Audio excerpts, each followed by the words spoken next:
we go. The microphone is on. Welcome, everyone. Glad to have you all on board. I'm your host, DrFox2000, and you're watching VolcanoX live stream.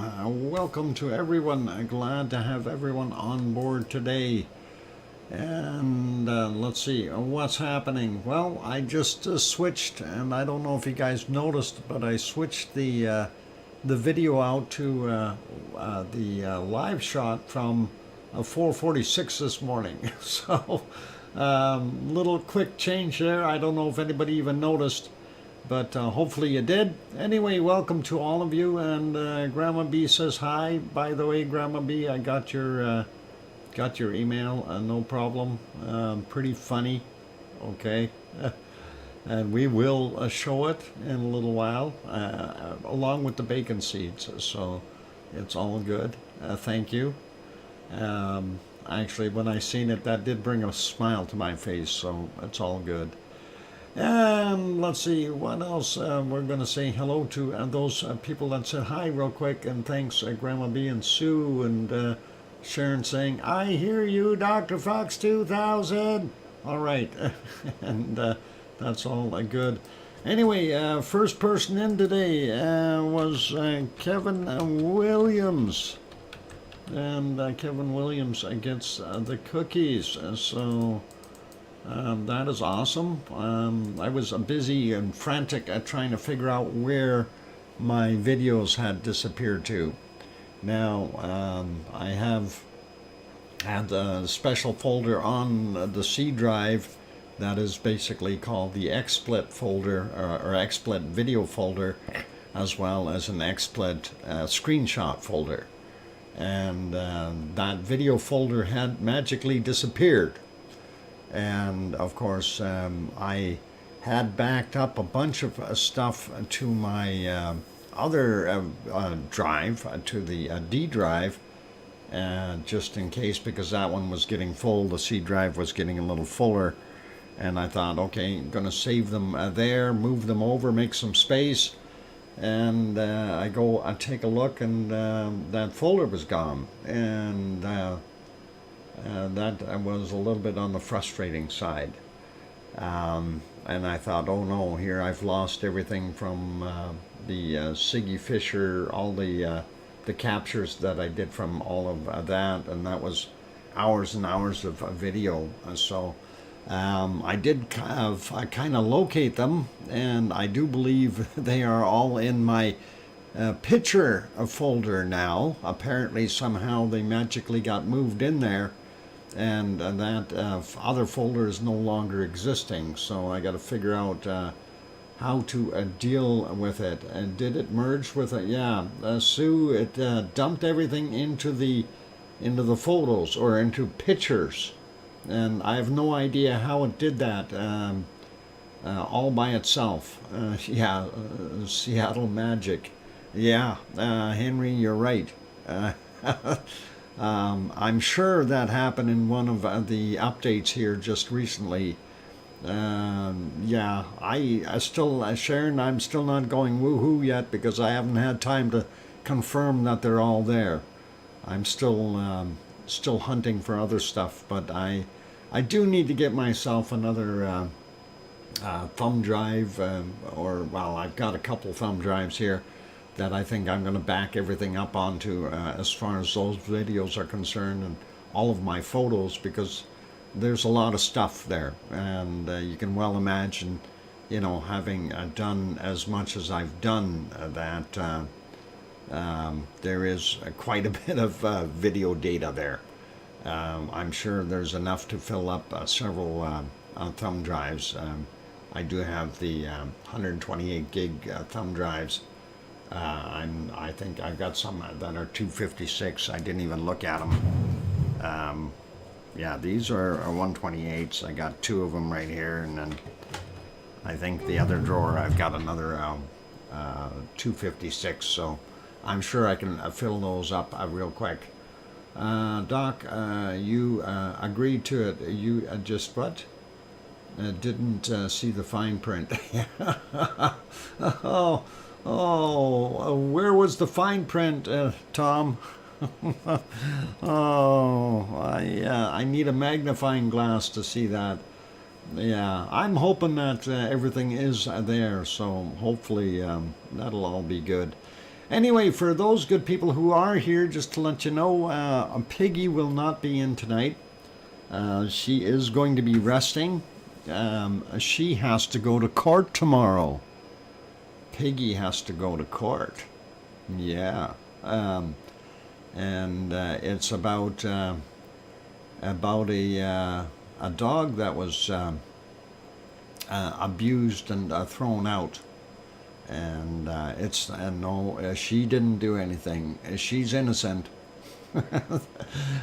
She's there as a witness, and she basically, it's the final trial for the guy that did that, and so she has to be there. And hopefully everything will go all good. So she maintains her street cred. And she's an activist, a rights activist for the animals. So good for Piggy is right, and she's sticking up for the wonderful four-legged furry friends, and that is awesome.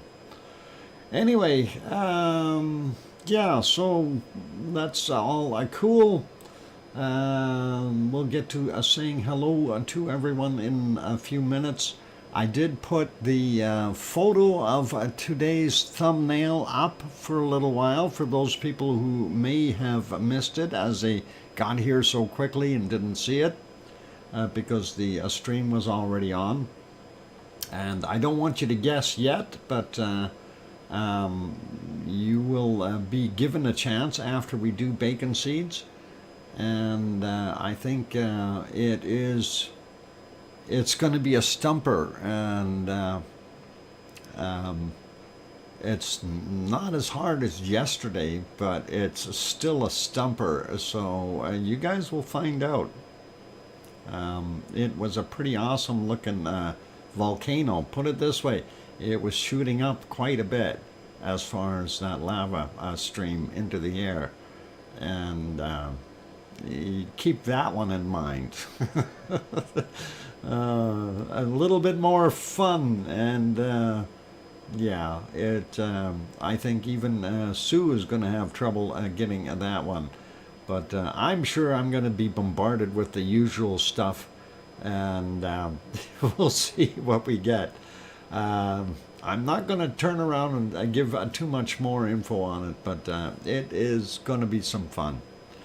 Anyway, mods are not allowed to say. Well, mods can say, C&D boy, Bob, if you want to get in there and throw your guess in, you're welcome to do that. It's not going to hurt. I don't think you will know which volcano it is. And I'm kind of sitting back and chuckling here a little bit when I say that. So, yeah, it's a fair game for everyone. Anyway, big welcome to all of you, and we'll start out by saying hello to Lizoid and Susie and Gaines and Sue Hayes and John Raper and Tom Dice and Pepper, and Philomena is here, Sarah Miles, welcome, Henry Nelson, Leo Carlson, let's see, who else we got?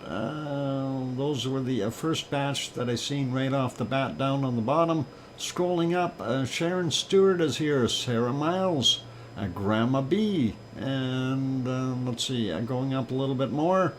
We got John already, and let's see, scrolling, looking for more wonderful names, and let's see, a lot of repeats now, all of a sudden. All those that I already mentioned are chatting away here. Thor is here. Welcome, Thor. Good to have you on board. Got home a few hours ago and learned that the convoy to Turkey already have left. Maybe I can get one later. Oh, awesome. And yeah, lots of people going there to Turkey, I guess, to help out and send stuff and doing their things. And I'm sure there's going to be a lot of traffic. You may be better off to go in the next batch with a few or less trucks. That way you're not sitting at the border so long. Diane is here as well. Welcome, Diane. And of course we got Kevin Williams who got the cookies. And let's see, who else is in here? We got Philomena, we got Kevin, all right, scrolling up, Michael Olson and Jan Arts, welcome to both of you. And still scrolling up here, looking for more. By the way, if you're looking at the screen, let me get rid of the big banner. I wanted you to notice, take a look in the back here. You see this? That every once in a while you see it splashing. That's that toe area in the back. And that is kind of neat to see. I'm surprised that we're seeing some bubbling and popping in there. Anyway, Chicky Gomberg also here. Welcome, Chicky. And still scrolling up, looking for more. And let's see, who else we got in here? Just about at the top, and I am at the top, and I see Brian Perfectibility 999 also here. Welcome.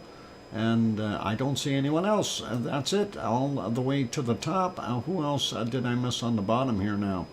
Leo we got, welcome. And I think Sarah Miles, yeah, we got Sarah. I'm just double checking here in case I missed some names. But I'm sure I've got just about everyone. If I did not say your name, you are free to free and welcome to yell at me. I try to say hello to everyone. And Hermione and Fluffy. Hermione, you're supposed to be resting that one eyeball. Oh, hang on. Both eyeballs. Hermione, I hope everything turned out well with that operation. And that is all good. So Bill Kimmel also popped in. Welcome, Bill. Yeah, Hermione went and got her eyeball operated on today, so hopefully in a couple of days we'll see some good results. And I had to yell at her today. Well, I didn't yell at her, but I chased her off the stream, the other one. She was supposed to rest her eyeballs, and I hope she did. So Hermione and Fluffy definitely doing the thing. As she says, no pain. Okay, that is good. And hopefully everything will turn out well for you, Hermione. And apparently that's the same operation that my mother has to go get. It's not just the cataract one, but it's the one that you got. So. But hers are a little more difficult, I think. But again, only going to do one eye at a time. But hers is scheduled for April. Anyway, yeah, let's get at things here, though. Volcano-wise, I don't want to sound like a downer, but not a heck of a lot going on right now. We do have some stuff, but not super large amounts. And oh, got an itchy leg. Oh, okay, I fixed that. All right. Yeah, that happens. Pelly went to sleep. Yeah, sort of. Lots of them went to sleep. But we do have some shaking going on around the world, but not in the right places, unfortunately. And I'm hoping that we're going to see some more stuff. Anyway, let's take a look at Hawaii real quick, see what we got cooking there. So let me fix up this screen here. We'll get the other banner off the bottom and click that button. There we go. One thing is, yes, Hawaii, it stopped raining there. Yay! It's about time. We have a little bit better visibility, and we can now see some of these interesting islands that were created here in the southeast lava lake, and still some smoke on top of that. Our navigator would be right over here where that smoke is coming from, but that was kind of neat to see. And of course the lava was flowing in via that route over here, so you can actually see it's quite deep in here compared to the surface rock, so pretty awesome.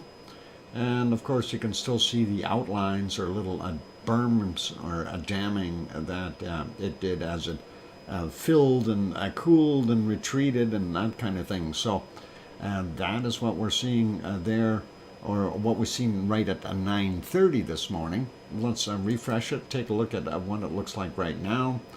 Yeah, I think it rained again. Oh darn. Matter of fact, yeah, I could see the raindrops in the picture, so it was raining, and that's no fun. This was the shot from about 10:30 this morning, and it was kind of sunny there. I thought, yay, we get to see it today. And this, of course, is from the B1 camera that's located on the edge of, that would be the east end of the caldera.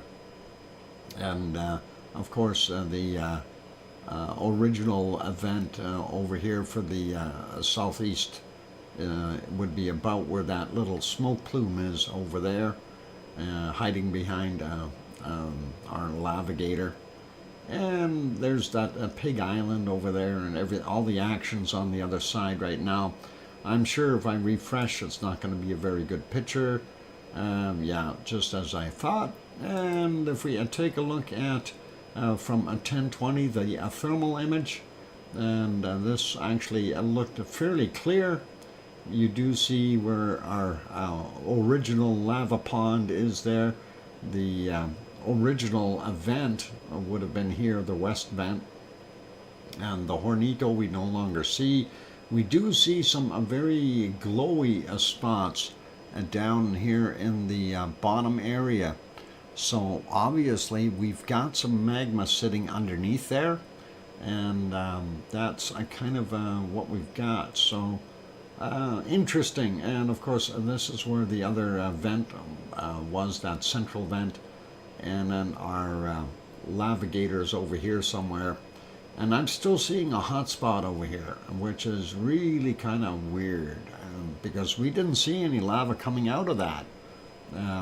At least I hadn't, but I don't think we've ever shown it on there. But we know over here is where the navigator is, and that's where all of that and that southeast area was. And this, of course, is out in the west. West is on this side of the screen. East over here, and south on that side. So it gives you a pretty good idea when we talk about it. Anyway, I'm going to refresh that one, current one. And yeah, because of the rain, it doesn't look so good. But we do still see these lighter spots in here, still glowing. And fairly fresh magma sitting in there. That is crusted over a little bit. And of course, that is about 2 o'clock Hawaii time. And let's see, that is the other pulled out shot from up top. And that was from 10:30, fairly good visibility at that point. And again, you get to see the original west vent right there, the lava pond. There's a Pig Island, and then of course our navigators way, is it there? Yeah, I think it's right there. And then we've got all those other spots over here where that smoke is. That's about where that other hot spot is that I just am not able to identify. And then of course we have down here in the bottom, this is where the glowy spot is, right in about here. So interesting to see, but really nothing major going on. If we put that on live, I don't think we've got very good visibility right now. Well, fair. But there is no wonderful hot looking lava. There's the old tow area back there. And that has pretty much solidified all completely through here. Remember, that was all broken and a bridge at one point in time, or a couple of points in time, and kept on breaking. Well, it's all solid all the way through. But interesting to see that there was some lava popping out of there, just little spurts this morning. So very cool and very interesting. And of course, that was right around this time here, roughly. And we'll leave it as that, right around 5 or so. And let's put it back to that, and we will carry on with our next volcano, or well, next place that we're going to go. Not necessarily a volcano. I did reboot, so I am going to be having difficulties getting around, trying to figure out what is where, and we'll go from there. So let's take a look and see. Everything seems to be buffering right now. Let's okay, that one is okay, and this one we'll put that back to live, and yep, and that one is good now too. Okay, so let's get over to Iceland, and we'll take a look, and of course, yeah, buffer, sure. There's our wonderful view from the Perlin Center. Up in Reykjavik, and that of course is some indicator of some rain showers there. If we back that up just a little bit, you can see that a little bit better. It was very foggy, and of course you can see the big beacon light over top there going, "Don't hit me." And anyway, that is what's going on there. It was raining fairly good from the looks of it. Earlier in the day, this is about 20 minutes after 2 p.m., you can see most of that snow was gone, and that is pretty awesome looking. So we do see the grasses. There's maybe a little bit of snow left in the trees here, but not a heck of a lot. So the rain has washed a lot of it away, and that is pretty cool. We'll put that back to live, and we'll go to this one. Of course, that is the area of the regional airport there. we're going to go back and about 9 hours or so have a look there, what it looked like.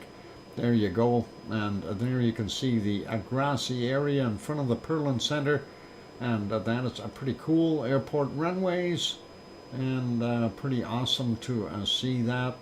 It wasn't that bad this morning, but more rain tonight, right? So it is what it is there, but it is Iceland. That's the way it is. Let's go to the next one. Dr. Fox, good view of Mount St. Helens. It's all snowy. Oh, cool. We'll have to see about that. Let's go back on this one. Now, this one did not have that great of a view here. Let's see. There we go. And Katla, a big volcano, is supposed to be hiding here. And it is there, but we have these things called clouds moving through, and it was raining, and that's kind of unfortunate. Lots of people there, but still some rain. I was surprised with the rain that there were that many people. We got, looks like at least 7 or 8 there, and maybe another half a dozen walking here, and a few there. So, you know, a dozen and a half, maybe 18, 20 people in the park area there. But yeah, in the background, that snowy area, unfortunately we can't see it all that well. That is Katla, and that is pretty awesome to be able to see that. And let's see if we do have any better visibility here. We might be able to see a little bit of it. Almost. They do still have quite a bit of snow on Katla, so what about here? Maybe just a tad. Well, almost, yeah. You can kind of see the snow hill in the background. And of course, that is their biggest volcano there in Iceland, Katla. And that's the one you don't really want to see go, but that's all cool. Keep my small brain happy, Sharon. Oh, I don't know what that conversation is about. Okay. Don't want to get there. Don't want to go there. Everyone, bump that thumbs up for, yeah, please, for Dr. Fox. You got it, Sue. And that would be nice. Piggy isn't here to tell anyone to do that, so she's sleeping, and I hope she is.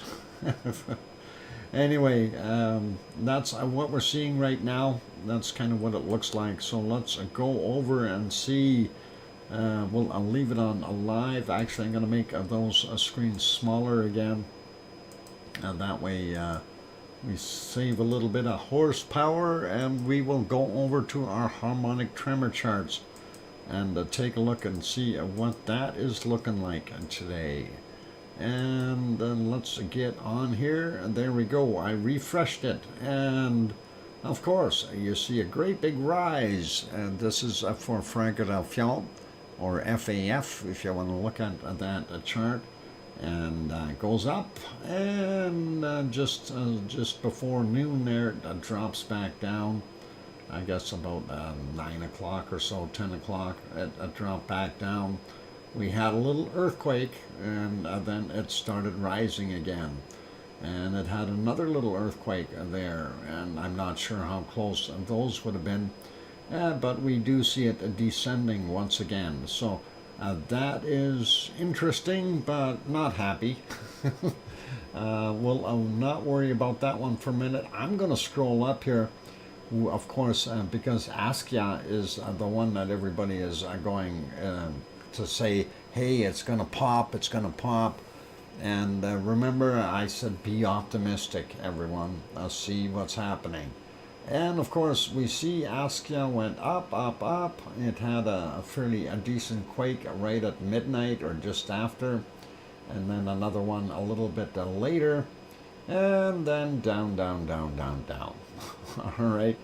And, you know, for something that's got 10 cubic kilometers of lava or magma sitting underneath it, it's playing with us. And hopefully it will pop soon. What of course what we're looking for is in the earthquakes to see it start to rise, and the earthquakes are still at around that 4 to 5 kilometer mark down below the surface, which is not going to do us much good. Scrolling down here, we're going to look at, there's Grimsey real quick, and we do see a few of those little quakes there as well, so those might have been closer to Grimsey than they were to Astia. And we do see that one, it's really small here, and Grimsey, of course, is the very northern point, or the most northern sensor that we have on that net of sensors there in Iceland, and that's what we got. The Grindavik chart is still broken. I'm waiting for Alex to get back out there and kick it, or give it a gentle tap, or do something, and hopefully he'll go out. I think he knows where it is too, the guy. And let's take a look for the one for Kristuvik. Kristuvik, where are you? I know you're in here somewhere. There it is. So Kristuvik, basically the same scenario. We've seen it go up, down, and it started going up again, and it has kind of stagnated back in the downward motion. And thanks, Tom, for that 5-minute warning. So that's kind of what we've got there on our harmonic tremors, and hopefully we'll see some action in a day or 2 or 3, and would be a really, really nice. I'm kind of lava starved. Seriously, I'm looking for magma, and you know, we got to see some of this stuff come out of the ground sooner or later. Getting over to the earthquake map. Let's get on that. Why did that do that? Let's zoom out. Oh, that's because I was looking at things. Anyway, a total of 52 quakes today there in Iceland in the last 24 hours. And that is what we've got going on. So let's take a look here first off.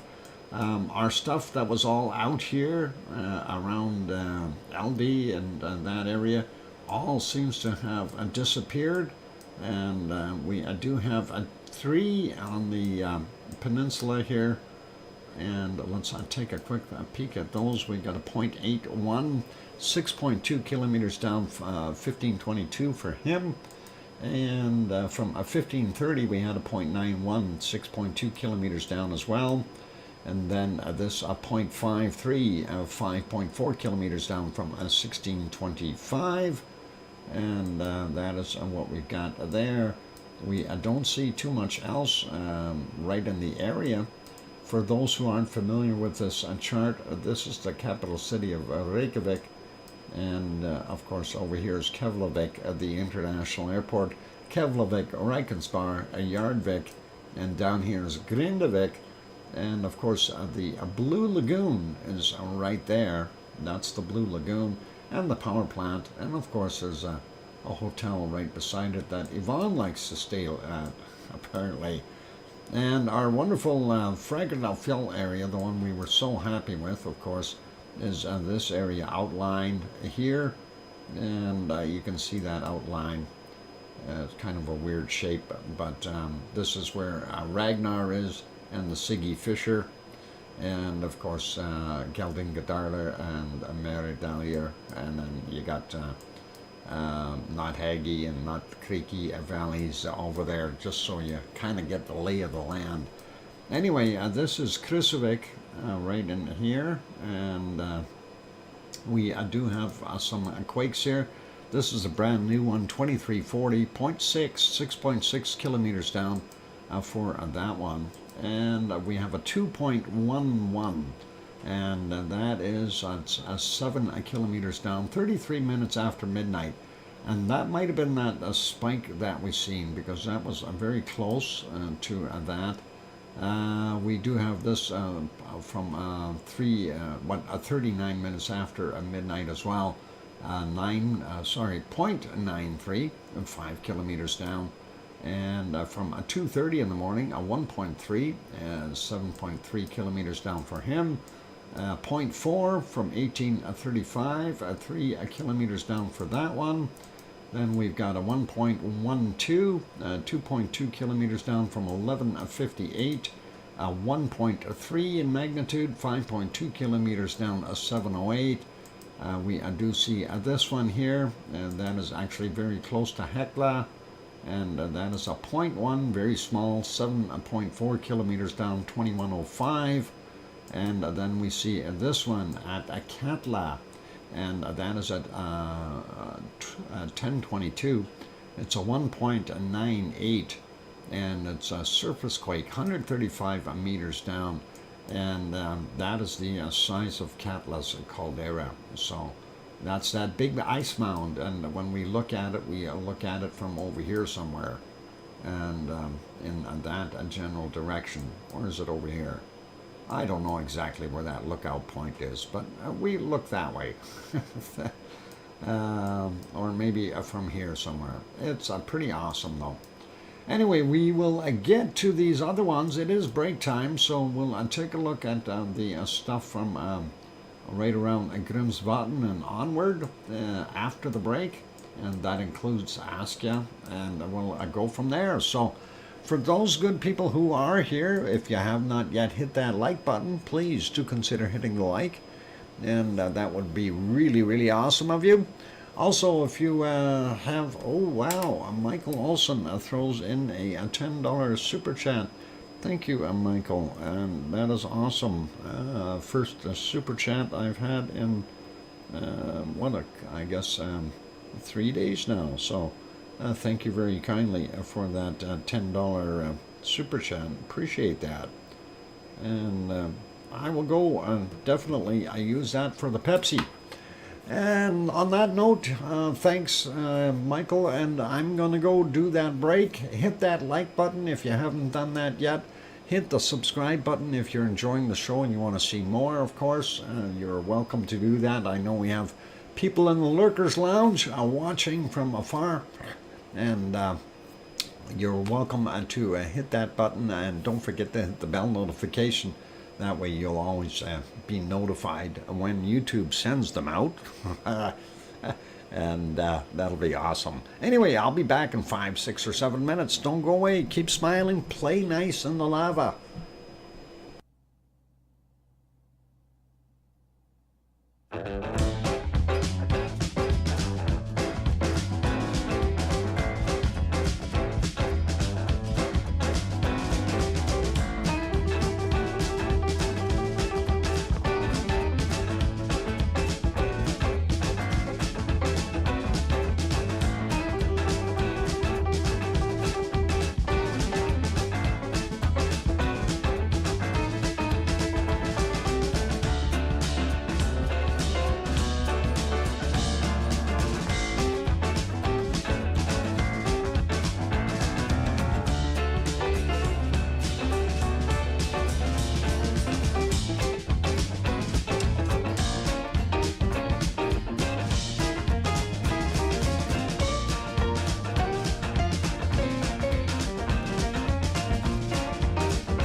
go. Microphone is back on. Welcome back, everyone. I'm your host, DrFox2000, and you're watching a VolcanoX live stream.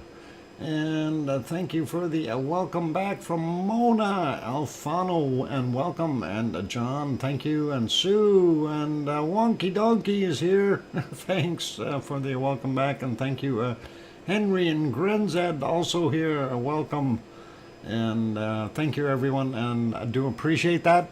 And let's get at it. I hope nobody got hurt in the lava, and that's always difficult. We don't have Nurse Piggy here, so we have to be careful. Let's get back over to the harmonic, no, not the harmonic tremors. How about the earthquakes? We'll try those. And there we are, back on the earthquake map.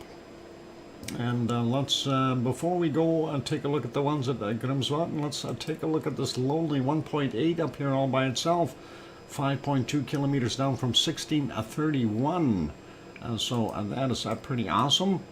And let's take a look at what's happening here. There's Grimsvatn, and there we got a 0.62, 2.5 kilometers down, and it is 1628 as the time on that guy. Next one is from 1:18 in the morning, a 0.69 surface quake, 135 meters down, and that would be in the ice, probably some ice shifting. Bardabungu, Bardabungu, Bardabunga. There we go. I said it right. Bardabunga. Bardabunga has had no quakes. We had those massive quakes here before, that big 5.1. Nothing today, and that is kind of disappointing. And back to the lurkers. Okay, no worries, Grinzed. And all cool. Anyway, we're over here in Astia, and Astia is had a few, but nothing exciting. Anyway, this is where I'm waiting for them to start coming up a little bit. This one is a little bit further up.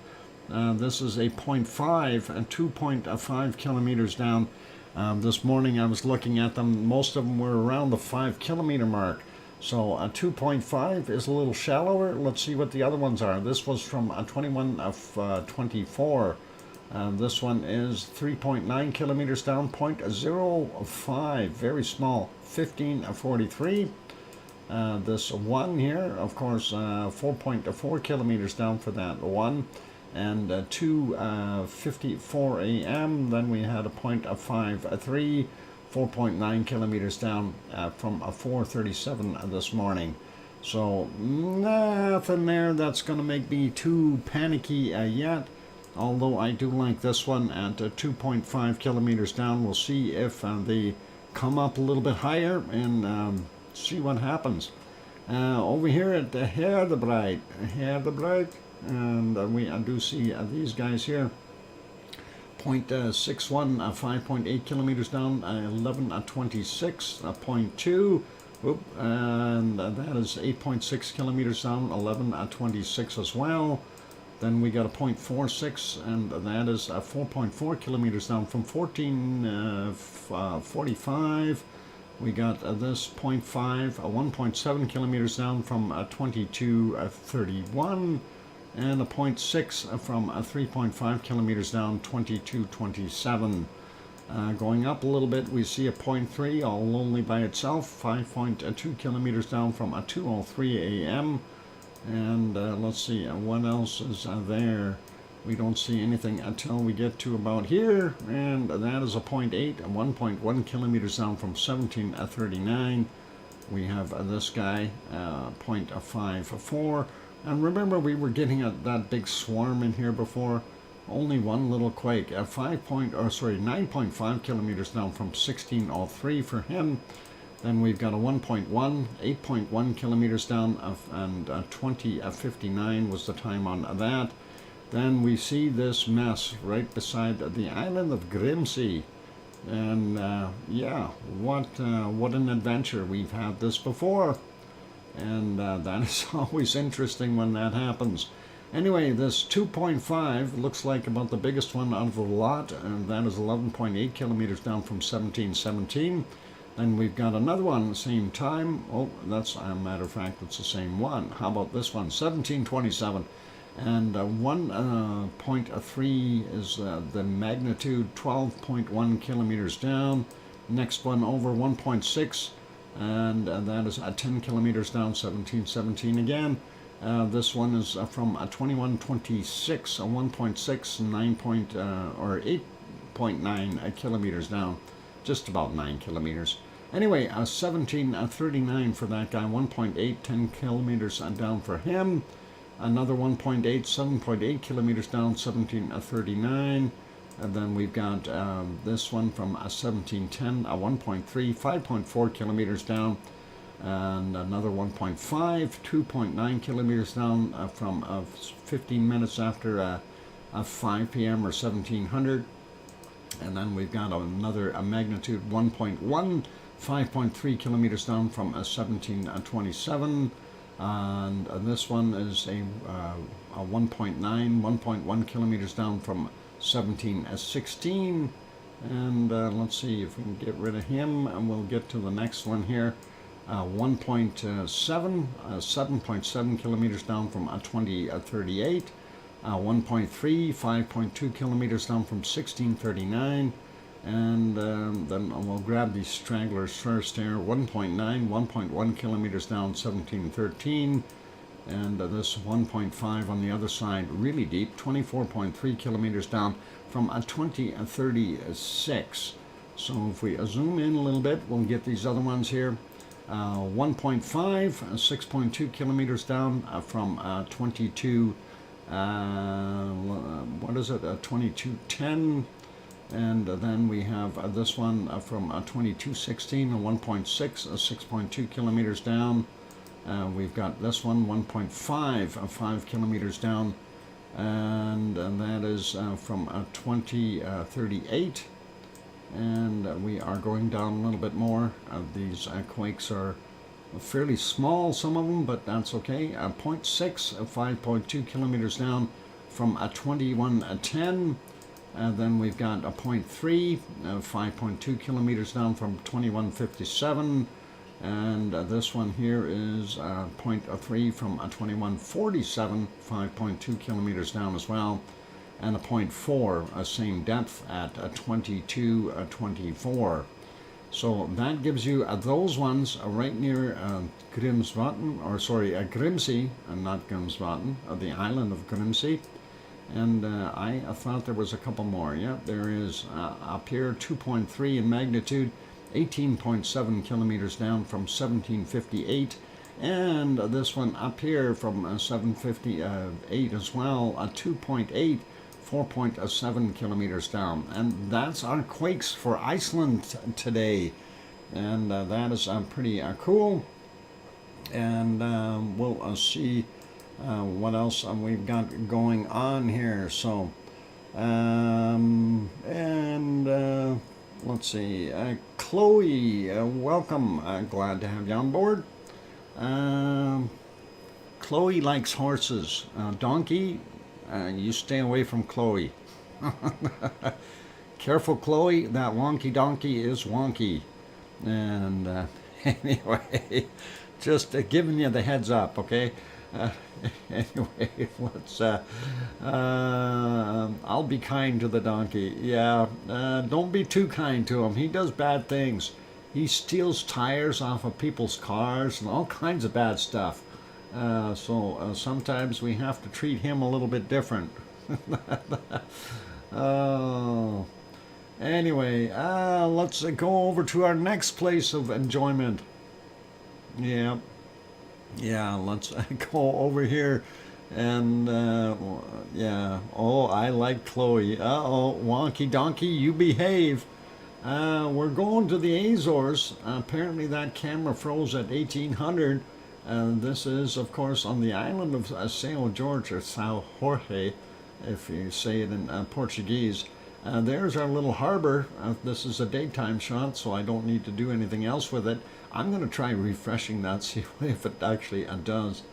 No, that camera is stuck. So that is all we got. Romance in the air. Oh no, if they start sharing carrots, we're in trouble. Let's take a look at the other one though. We got there before the midnight bells, a toll, so we can see the waves splashing in. And of course we look at this little cove here to see how rough that ocean is. It's not too friendly tonight. Those waves are actually fairly decent and big. And what? Can I have my bricks back, Dr. Fox? No! You can have bricks back. Oh, hit me up and tack you. I'll tack you up. We got trouble. Chloe, careful. He and don't let him take you into the submarine, okay? That's bad news. He never mind. I'm not going to talk about that. Don't go in the submarine. That's all I got to say. Anyway, here comes the submarine. Sharon's driving it. Anyway, we aren't seeing anything new there on the map for São Jorge itself, so quiet there, but let's take a look at the rest of the Azores. I'm going to refresh this map really quickly, and we'll see what we've got for wonderful earthquakes. And so far, I only really see one, and of course, there's São Jorge, Pico Island, Fayal Island, and of course Terceira over here where the other volcano is. So Terceira and São Jorge are the two that are the suspect volcanoes. Anyway, 23 hours ago we had a 2.0 in magnitude, 5 kilometers down for that guy, and that came in at 1:48 GMT. And I don't think there was anything else on the list today for there. So let's see if we go back down here a little bit. I don't see anything else, and that is kind of what we've got. So only the one quake, and we'll just confirm that by looking down below in the chart. Yep, that's all we've got. So that is what we've got. If I zoom out a little bit, you can see where the Azores are located. There is Portugal and Spain and France and England, and of course Ireland, and then you can see Newfoundland and Sioux waving high from Nova Scotia over here on the other side, and that's right in there, and that's all good. And of course Iceland is up here. That's the Reykjanes Ridge all the way out, and then from there on they call it the Mid-Atlantic Ridge. And of course, this is the East Azores fault, and just so we all are aware of where we are. All right, that is it for there for right now. Let's pop over to our next group of volcanoes, and that is going over to Mexico and south. And we'll take a look there. This is Popocatépetl, 70 kilometers south of Mexico City. And Popocatépetl was kind of behaving for the most part again today. Nothing really super major coming out of it. We did see some pluming, but nothing major. There you go at about 7 minutes after 6 p.m. their time. A little bit of ash coming out. I am accelerating that 5 seconds at a time here just to expedite it. And that's kind of what we had. No major lava flows or anything like that. There were a couple times during the night, though, or early morning, that I was kind of watching it, and I thought maybe we're going to see something, but there was nothing.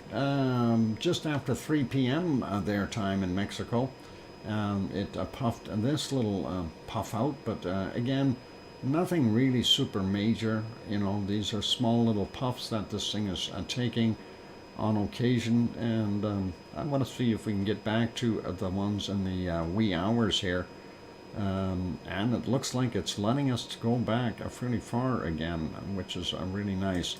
Right around here, 5:35 a.m., a little bit further on, just about 6 a.m. 5:37 or 38. Anyway, we can you see a couple little spurts of lava fly up and drop back down, but nothing really major happening there. And of course it is lit up. This isn't lava, that's cloud, and that is being lit up by the lava that's down in the caldera. And you can see the smoke even in the wee hours of the morning. It looked pretty awesome. And let's see if we can go back a little bit more. There, this one here should be right around here. This one did have a little bit of lava popping, and that you could see it, and you'll see it right in this area, but it landed right back in the caldera, so it really wasn't much fun. I'm just going to let that run. I'm not going to interfere with it. And it's kind of slow, so yeah, that is not there it is. You see that little lava pop, and again it just dropped right back into the caldera, so it didn't come out, didn't do anything. And of course, again, the cloud mass there is being lit up by the lava that's in the caldera. So really wasn't anything too exciting, but it was there. We know it's active. And oh, I don't know, I didn't even notice that. Let's go back a couple of seconds and let that play again. And that was pretty good. And the left side, you'll see the shooting star. That was pretty awesome. Yeah, neat. Okay, make a wish quick. Anyway, all right, that was unexpected. Then earlier we did have another little pop here. It wasn't anything major. And oh, I went back a little too far. You can see the little lava bits there, bacon bits flying up and dropping back in. So I wish for lots of lava. There you go, Sue. That is a wonderful wish. And we'll leave it as that for right now. And this guy, let's go over and take a look at Fuego. I don't know if we're going to have any visibility at all. It was horrible looking earlier, and you know, trying to find anything was pretty tough. This, of course, is one of the little pops. This is from 1218, their time there in Guatemala, and that is in Central America for those who are not familiar with it. Anyway, it was in the clouds and popped out of the clouds, and then we see a little bit of a plume there. And I didn't see too much else. And then earlier in the morning it was a little clearer, but also not quite as active as I would have liked to have seen it. Let's see, right there, this is from about 10:30. Hey, Cananaska's country, and you're just in time. And there's a little bit more of that wonderful gaseous stuff coming out. So before we go on the break, yesterday was Cananaska's country's birthday. And of course I didn't see him, and I thought, okay, well, what the heck are we going to do? And anyway, I thought about it, and well, I wanted to get him the cake and everything, like what we normally do for other people, so he doesn't feel left out. And we'll leave Fuego be, and Fuego is in Guatemala. That's back on live. We'll finish up with my report. And this is a Messiah from Nicaragua. And if it'll load, if it doesn't load, we'll leave it. It doesn't seem to be loading. Let's try redoing that. Nope, Messiah is not going to load up. So no picture from Messiah. But we do have this, and Cananaska's country. I had a restaurant late last night. Oh, well, we're going to give you this today. So, happy birthday there, my friend. And I hope you didn't mind me just putting KC rather than putting your whole name, because that's awful hard to spell. Happy birthday, Cananaska's country.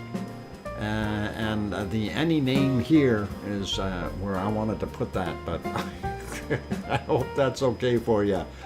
And I got you a cake with some birds on it, so hope that is all good.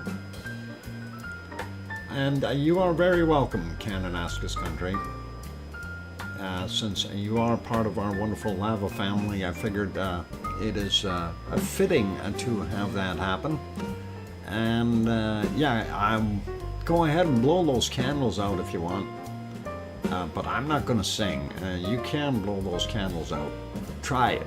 If you can't, then might be getting too old. But anyway, welcome, Arliss Scott. I see you in there. And thanks for being here. And yeah, for those who don't know, Kananaskis country does have a bunch of birds and kind of likes that as a hobby. So we figured we'd throw that in there. And pretty awesome. And though I do believe those are Saskatoon berries that are on there. I'm not 100% sure. Hey, 2 pineapples. Welcome. Glad to have you on board.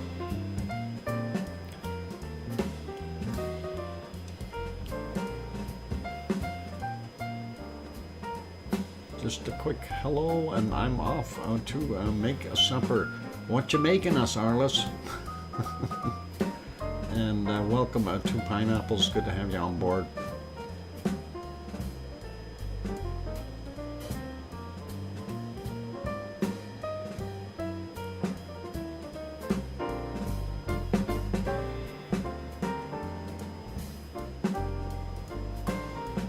Well, Casey, I hope you have many, many more of those wonderful birthdays. And it is wonderful to have you here as one of our lava family people. So thank you, and happy birthday, okay? Even though we're a day late. And there we go. It is break time, you guys. So,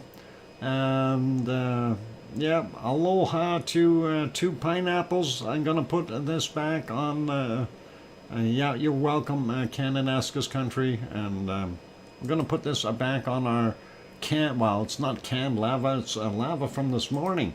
I haven't put it in a can. I might have to back that up a little bit because that looked horrible. Let's put it right there. And I'm gonna go take that break. It is about time. Otherwise, I need that Pepsi. Otherwise, I'm gonna run out of stuff. Being here in the background watching, being busy with chores. No worries. Is which one is it? Is it Lou or is it Anna, or is it both of you? Because you both have chores. And oh, it's Lou. Okay. And yeah, did you get your van brake lines replaced? I hope you did, and that'll be cool. Anyway, on that note, I'm going to get out of here. I need to take that break. I will be back in about 5 or 6 minutes. I'll throw some lovely music on. Van back on the road. Oh, excellent. I'm glad to hear that. And welcome, Gary, by the way. Good to have you on board. And here comes some music. Don't forget to hit that like button if you haven't done that already. Of course, we're trying to push it over that 100 mark so we can get that YouTube analytics to kick in and do its magic. Also, if you have not yet subscribed to the channel, consider subscribing if you feel we've earned it. On that friendly note, I'm your host, DrFox2000. I'll be back in a few minutes. Thanks.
And there we go. And we will, what? Oh, you're running 4 screens now? Holy Batman, that's almost like me. That is, it's tough to get all those screens in one spot. But okay, I'm not going to mention where you're going to go for your next little adventure there, but that will be awesome for you. Anyway, yeah, just you give me a shout and let me know what you need, and I will be happy to help you out on the lowdown, Doc. Yep, no worries. I'm not going to give nothing away here. So just let me know what you need, and we'll kind of guide you if I can. So all good. Yeah, and we'll see what else we got. Anyway, it is bacon seed time, you guys. So before I decide to stray on wander somewhere else, I better get those bacon seeds up here. And otherwise Piggy is going to be upset and mad at me or something. Or you guys will be. One of the two. Anyway, there's our last bacon seed from yesterday, of course. So do a full football season, Lou. Can hide and there and watch the football game. Anyway, let's see what Piggy sent us today, and there she is, sending and typing away. And of course, there is our first fresh bacon seed for today, and that looks like a very smiley little guy. And what is that? Money muffin mini piglets, and that is awesome. A smiler, yep, you bet. Oh, mummy of hamsters, welcome. I'm glad to have you on board. And let's see what our next little bacon seed looks like. And that is this little one. And look how cute that is. Really tiny little guy. And he's kind of confused, but it looks okay. We like little bacon seeds, and that is awesome. And next, a little bacon seed. Two, we're having some fun, colorful fun at that. Gotta like those guys. They were messing around somewhere in the colors, and I guess we call them rainbow colors almost. So pretty cool. Anyway, 8, a birthday cake. I wonder if they got into Kananaskis countries. A birthday cake. Oh boy. I don't remember blue in that cake though. Wonder who else they might have gotten. Anyway, let's get to the next one. Yeah, we need the hogwash for that. You bet. There, Lizoid. And frosting faces. We have this little guy. I think we might have seen him before, but that's okay. He's still cute. I like him. And let's get to the next one. There is our next little bacon seed, and he is just a tiny little wee guy. Awesome. Gotta love it, you guys. So that is our second last bacon seed for today, and yep, it's a little bacon bit, you bet. And here's our last bacon seed for today, and this guy's looking to bop you, and that is pretty awesome. And of course, you know, me being the fox guy, and of course I try to be friends with rabbits. We have one more special shot to show you, and this one is compliments of Grandma B, and this is kind of funny, so don't laugh please. And speaking of rabbits, one just came in to go eat, but here it is, and that is me, the fox, trying to befriend the little bunny. And I thought it was a wonderful, a cute little picture. And Grandma B, I love it. Thank you for sending it in. And that is awesome. So the annoyed face on that bunny is just original and priceless. Gotta love it. So that is, yeah, a bunny fox, you bet. And it is a very, very cute. So Grandma B, thanks. That's absolutely cool. So gotta love it. Anyway, I looked at that and I thought to myself, yeah, that's yeah, it's the annoyed look on that rabbit is just priceless. You know, I thought that was so nice. Anyway, let's get to our next volcano. And where are we going? We're going to Merapi. And I know Merapi ain't going to make us happy just yet, because Merapi is in the clouds.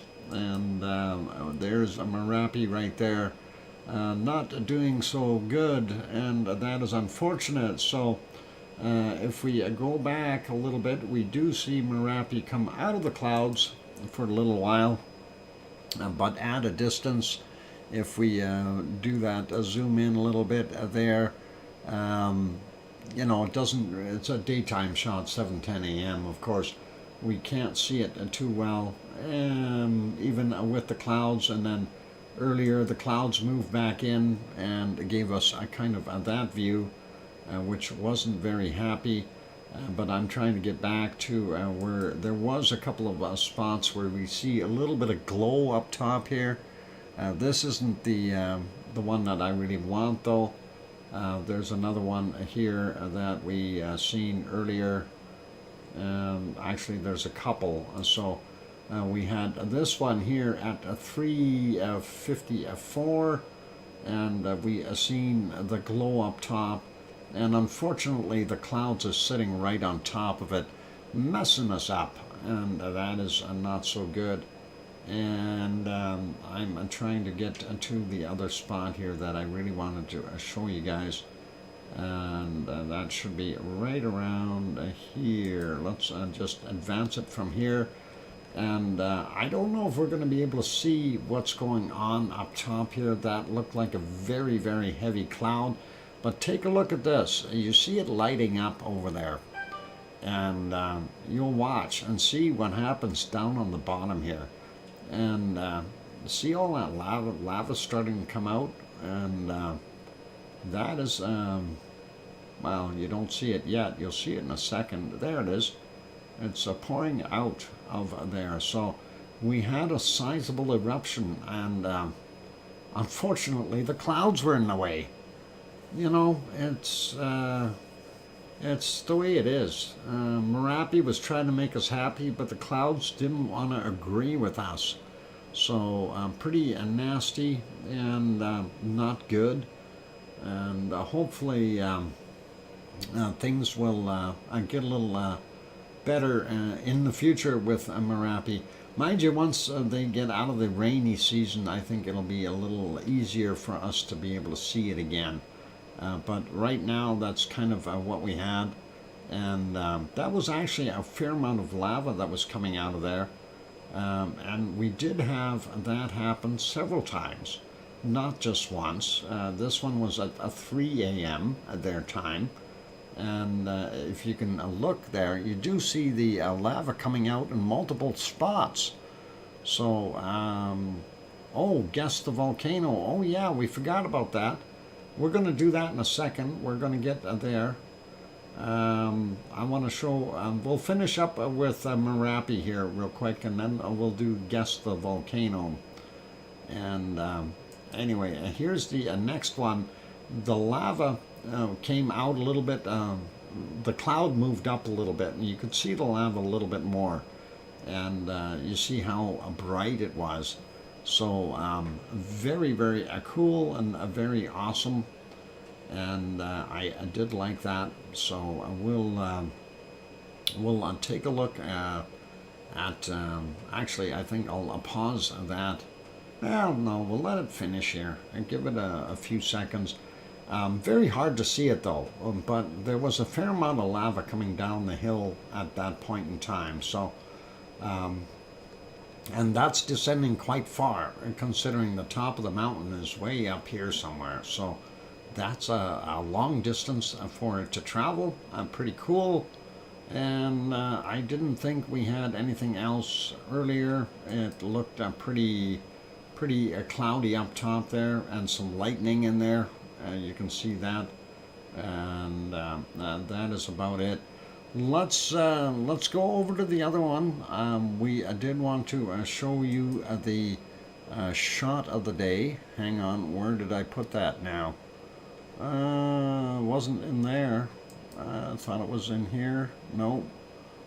Let me see if I can bring that back up and find where I actually put it. Darn it.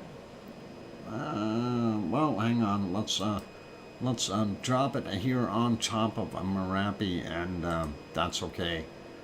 We'll I get it in there. I do have that on a separate file, so we will get it in there. Just give me a few seconds. And just gotta locate it amongst all my other shots, and that was this. So, and yeah, so now you guys get to guess which volcano that is, and that is what I used for my thumbnail today. Now I'm going to throw a couple things in there. You see a lot of lava bombs flying off of there, little ones, and that is going to be interesting. So we've got a few minutes here. We'll see. Thanks, Tom, for the 5-minute warning. And I don't know who was going to figure out which volcano that is. And I'm going to snicker here because and I'm going to say, you guys know which volcano this is. It's not a Villarrica, it's not Chivalish, it's not Cumbre Vieja. I knew you were going to say that, Sue. I gotcha. Fun, fun, fun. And the daddy takes your T-bird away. No, it's not Ragnar. Sorry. Oh, I know I'm making this tough for you guys, but this is Wonky Donkey. Congratulations, Wonky Donkey. You got it. It is Mount Etna. No, Wonky Donkey, I just nailed it. That is Mount Etna, and that is a beautiful shot of Etna, and it is an absolute gorgeous fountain.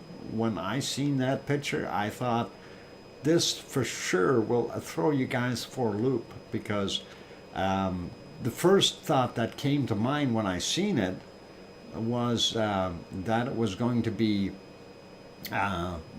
somebody was going to say it was Cumbre Vieja, and because Cumbre Vieja did look very similar to it. So yeah, Sue says I chose the wrong one. Anyway, that is awesome. So I'm glad that somebody got it today, and we didn't stump you all the way. Tomorrow I'm going to make a stumper, that way you don't get it. Nobody's going to get tomorrow's, and we'll make sure of that. But I thought it was a wonderful picture, and I'm glad we could share that. For those who do want to get some of these pictures, you can always go to volcanodiscovery.com and have a look at some of them over there. They do have some nice pictures posted, but yeah, we'll see. Anyway, on that friendly note, it is just about break time. Let's just finish up though with our wonderful stuff here. we did take a look at our wonderful Merapi, and let's finish off. I know we're not going to see anything over. Oh, I need to make that screen a little bit smaller, and we want to. Oh, I need to make that bigger. We're not going to be able to see Ruapehu today. It is hiding in the clouds again, or are we? Oh, well, maybe a little bit. Kevin Haynes gifted a 5-pack of memberships. Way to go, Kevin. And that is awesome. And that is really kind of you. Kevin Haynes. Okay. Got it. And they're gifting a 5-pack. And that is very, very cool. And Adele got one. Do Free got one. Darren Peterson got one. Anthony got one, and Yvonne Hates Injustice got one. So all 5 were given away right off the bat. That is awesome, you guys, and very cool. And congrats to those winners. You have a 1-month free membership courtesy of our wonderful Kevin Haynes. Thank you, Kevin, for popping that in there. And anyway, we're looking at Ruapehu in New Zealand. It did pop out there for a little while. I didn't think we had any view at all, but I must have been checking earlier because when I looked, it was like that. And I couldn't see anything earlier in the morning either, like this. So nice to see at least a little bit of it popping out, and we could see some of the shape of that volcano. And you do see some of the snowfields that are still there, so that is all cool. We do have 2 bunnies in Bunnyland eating right now. That's all good there. I'm going to finish this off real quick for our this scene here. Refreshed, and we'll click on this. This is for Taupo, and of course we did see a spike around the midnight hour. For them, a little one, and then of course an increase in seismic activity here, but not by much. So we do show a little bit there, and I think it's pretty safe to say it's not going to pop. And for those who want to see what it looks like right now, it's raining. It's ducky weather, and of course Ruapehu would be way back here. And the lake here is the caldera for Taupo. That's the entire lake, and that is awesome. And Dan renewed a membership. I said, I love DrFox2000. Thanks, Dan. Awesome. Thank you. Appreciate you redoing that. And oh, cool. Anyway, that is this shot, of course, courtesy of Suncourt Hotel and Conference Center in Taupo. And on that friendly note, it is time for me to take a break. We will go over to Semeru next after the break. So all good, and we'll throw you back to Hawaii for right now. Let you look at the lovely lava in Helemaumau, a crater there in the west vent of Kilauea. Keep smiling and be good to everyone, and I will be back in about 5 minutes or thereabouts. Don't go away. I'm your host, DrFox2000. Don't forget to hit that like button if you haven't hit it yet. Wife kicked me out of the kitchen now. Oh, it's about time. And if you're new, subscribe if you feel we've earned it. On that friendly note, I'll be back. Don't go away. Thanks.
Fresh Go is all about fresh. Fresh tomato.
go, microphone is back on. And yes, you heard that commercial. I was trying to get Madame Roots' stream working. I had it open, and of course there was no noise, and then all of a sudden it was buffering for the last little while there since I started the stream. And all of a sudden the commercial came on when I refreshed it, so that's what you were hearing. But thank you for the welcome backs from Scott Hartman and Oh Mummy of Hamsters and Sue and Mona Alfano and Kevin Haynes and Cannon Askus Country and And I hear you, Dr. Fox 2000 from Sharon Stewart. And all good. And oink oink to Mona Alfano. Awesome. Okay, let's go over to Semeru because that is where we wanted to go. And let's see if I can get on the right screen here. It's the one with all the clouds, which gives me a few choices. Anyway, yep, that don't look like no volcano to me. Let's back that up a little bit and see if we can find a volcano in this mess. And I know there was one in here somewhere, about 3 hours and, oh, there we go, 3 hours and, what is it, 40 minutes ago? That is what we were seeing 3 hours and 42 minutes ago. Let me, pardon me, let me see if I can get that a little closer in. Oh, no, wrong button. Not that one either. How about we do that one? That's kind of what we were seeing there. And of course, that is a bunch of hours ago, 5 a.m.-ish, that type of thing. Prior to that, it was pretty much in the clouds, and we do have to realize it is rainy season there in the Malaysian, Philippine, Indonesian area. And if we go back a little bit further, we can see more clouds. There they are. A little bit of lava underneath there, but unfortunately not enough to make it really visible. And I don't think it's going to be a very good view today from there, or for the night or duration of the night. We do have a little bit of lava up in the cone, so that's about it. And I thought there was a little puff here somewhere, and we'll just advance it. There you can see that little puff coming out. And whoop, I don't know if we had any extra lava coming down though. Possibly raining there as well, just like it was over at Merapi. And of course, Semeru being in East Java and Merapi being in Central Java, the clouds that come across Merapi also end up coming across here in our wonderful Semeru, which is pretty, I guess, I'm not going to call it awesome, but it's pretty normal there. And yeah, earlier, this is kind of the view, so not a lot happening there. We'll leave it be, put that back on live, and of course they are showing the spillway where all that water and debris and everything is going after it comes down from the mountain. And if we go back to the full shot here, you can see down in the bottom here, that's the river that flows into this area here and continues on. And this is where, of course, you'll see those pyroclastic plumes flow down the river here. So pretty cool to see that. But we haven't seen any of that for a little while, which is probably good for them. And hopefully they won't see too much of that in the future. Anyway, let's take a look at this beautiful shot. And I do have that so we can look at it better. I was actually thinking of being sneaky and showing you... Oh, hang on. Why is that not working? There. That shot. I was actually thinking of doing this shot because you guys would have killed me, because that is Karangatang again. And that is a beautiful shot. It shows the second crater in the background, and that would have thrown everyone for a loop, except for Sue. And thank you for sending me this particular report. But that is a beautiful shot of Karangatang. I thought you might do that, Dr. Fox. Yeah, I kind of picked out the Etna one earlier, though. So I thought, you know, be nice, and we'll do that. But yeah, this is a gorgeous picture, and I thought it was kind of nice. Hey, OneFish26, good to see you. Anyway, that shows the activity there, and that is pretty awesome to see the second vent open up, a second crater active at a Orangutan, and that is pretty awesome to be able to see that. Very, very nice image, and really I do enjoy that. And here, where's this one at? It doesn't say. This is a very explosive eruption, and I don't think we have it set quite right. No, it's not going to be 100% on that screen, but maybe this one will. No, that won't either. That's looking a little closer, but that's not the one I want. There, that's the whole screen. So, yeah, looking at it, that is a pretty awesome to see that. Now, talk about tephra in there, and lava, and everything else. And you see the amount of rocks being thrown out. That is just incredible. I wouldn't have wanted to be anywhere near that blast zone. And what volcano is it, or does it even say in here?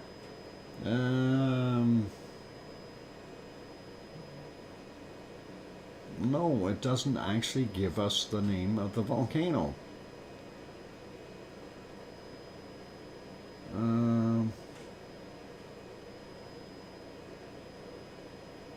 Yeah, and doesn't say the name of the volcano in here. I hate when they do that. All right. Anyway, and that is pretty awesome. There's some other shots in here, and back to our wonderful orangutan. Anyway, reading the report. So, 2 active craters, amount of glowing rock falls from crater 1 increases, and crater 2 illuminates, and it's basically a field report. Effusive eruption at the volcano is slowly but surely intensifying. Andy, a volcanist, our expedition leader and guide, reported from the field observation. More and more glowing lava rocks continue to detach from the lava dome, with crater 1 spreading onto the western and eastern flanks and illuminating mostly the western segment of the edifice. And as you can see here, that is absolutely gorgeous. And as the attached image, and impressive insight allows us to observe how a growing crater 2 in the background, meaning 2 craters out of 5 are now active. So that is pretty awesome to see. And again, that is the photo. So thank you, Sue, for sending that report in. That is absolutely gorgeous. Sue, does it say in which country? Oh, that other photo? No, it doesn't. That's what I was trying to read, and no, it basically just describes the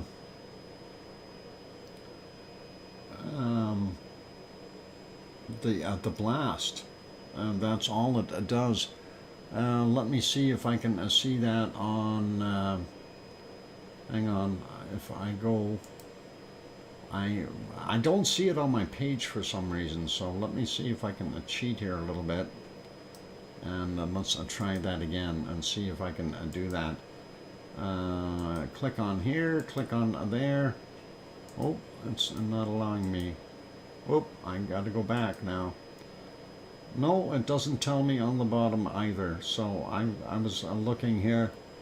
It's basically just talking about the eruption, basically the dirt well is what they call it in German, and yeah, it doesn't have anything in there that is telling us which volcano that is. I'd like to know though, because that is a pretty nasty eruption. I wouldn't want to be anywhere near it. So, anyway, let's take a look at see. And no, she did shut the stream down. I guess we're not going to see anything from Madame Rutza today, unfortunately. So I'm going to pop that off of there. And we will go over to our next volcano set. And there it is, and it's not doing so good for us there in Japan.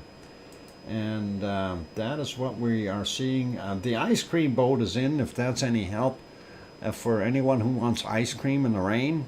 It is raining there, and that's what we've got going on. While that's happening, I think we may have a quick opportunity to read the volcano report for today, and we'll get through that. So let me get at the ones from yesterday, late Wednesday volcanic activity, only one, and that was Shivlish on the Kamchatka Peninsula, the Russian one, and that was explosive activity continues to 17,000 feet or 5,200 meters, reported at 2100. Pardon me. And then we have Thursday's activity, 12 volcanoes, so we'll see if we can go through those pretty quick here. What is it? Aniak Chak, and that is in the Alaskan Peninsula. We will take a look at that in a second, and that is I think I have both of those loaded up. Anyway, that was from 4:08 a.m.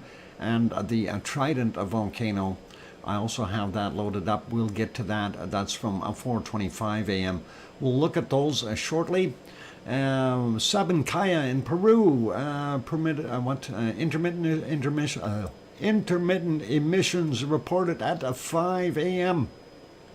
Puff emissions to 25,000 feet, 7,600 meters are reported at 1,400. Semeru, East Java, Indonesia, volcanic ash observed to 15,000 feet. And thanks, Sue, for putting in the locations, and that is nice. 15,000 feet or 4,600 meters are reported at 5 a.m. Dokono, and that's in Halmahera,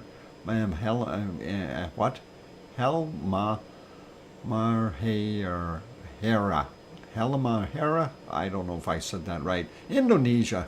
Oh boy, some of those names are going to get worse than saying some Icelandic names. Anyway, continuous eruption with a volcanic ash, 7,000 feet, 2,100 meters, reported at 5 a.m.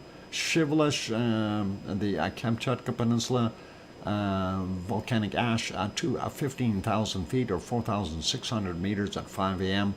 Karangatang, and said it's Saiu Island, or is it Saiu Island? I'm not sure how to pronounce that one. Indonesia, anyway. Continued eruptive with volcanic ash to 7,000 feet, 2,100 meters, reported at 5 a.m. Fuego in Guatemala is volcanic ash emissions possible to 15,000 feet, 4,600 meters, reported at 5 a.m.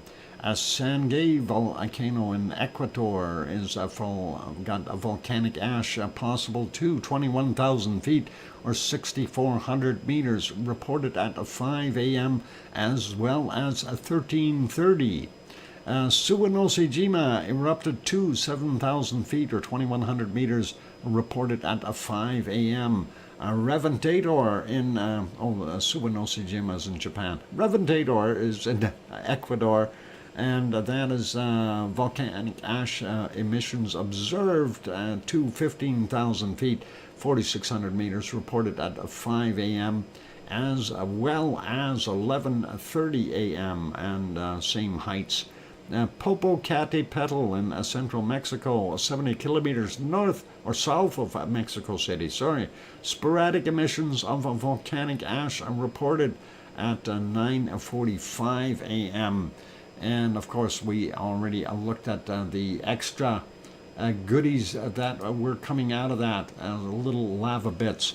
And Yvonne Kunkel, good morning. Guten Morgen, wie geht's? Hast du dein Kaffee? Hopefully you'll get some coffee. You can go get an ice cream though. The ice cream boat is there. Why is that looking so grumpy? Let's see if we can get that better. Yeah, there, 1080p. Anyway, the ice cream boat in the rain, and that is all good. This is, of course, the closer up view, and it really isn't anything special today. We see it's a very, very yucky weather, and even earlier in the day, kind of the same thing. It wasn't very nice. We do see our birds flying around, but yeah, and even earlier than that, it was a complete fog out. I couldn't see a darn thing, and during the night, I wasn't able to see anything over there. So, you know, it's that kind of picture, and doesn't really help for when you're trying to report on a volcano. It does, though, look like we do have a plume coming out of it, but can't tell really what's coming out of there. Next one, of course, is our Suwanosejima down in the southern portion. It is suffering from the same weather system that we see there, and it did have a couple intermittent spots where you could see something, but that's when the volcano was throwing out some ash and some gases, so hard to say what was really going on there. Earlier, we did see the back vent there throwing out some more gassy material, and that was at a 7-Eleven. No, not the store, but 7-Eleven in the morning. And here's another shot from later. We don't see too much at 5:50. A little bit of a cloud there. I don't know if that's actually from the volcano. And going back a little more, we don't see anything there. And a little further back, still none. So let's put it back on live. So hard to say, but it does look like some of that is gassing out of the front vent here. And that is kind of what we're seeing. And too hard to tell with all that rain in there. And hopefully they'll figure that out. One more volcano to look at there. And I don't think we're going to see it. Let's see. Maybe we can. Yep, we can. A little bit. And this is Aso-san. And look at the amount of steam coming out of Aso. It's got fresh water hitting that caldera that's underneath there. And that is a lot of steam. If you want a steam bath, there you go. And that's really an eerie look with the extra fog down below here. Almost looks like there's snow on it. I hope that's not the case. Could be snow around the crater. That'd be weird. But earlier, yeah, it was kind of in the clouds completely, so we couldn't see what was going on. Anyway, that's it for right now. Let me put you back over to Hawaii. And I do believe that is back to live. Yeah, that should be. And that is awesome. And I'm going to go take a break, you guys. So stick around, everyone. We got lots more to come.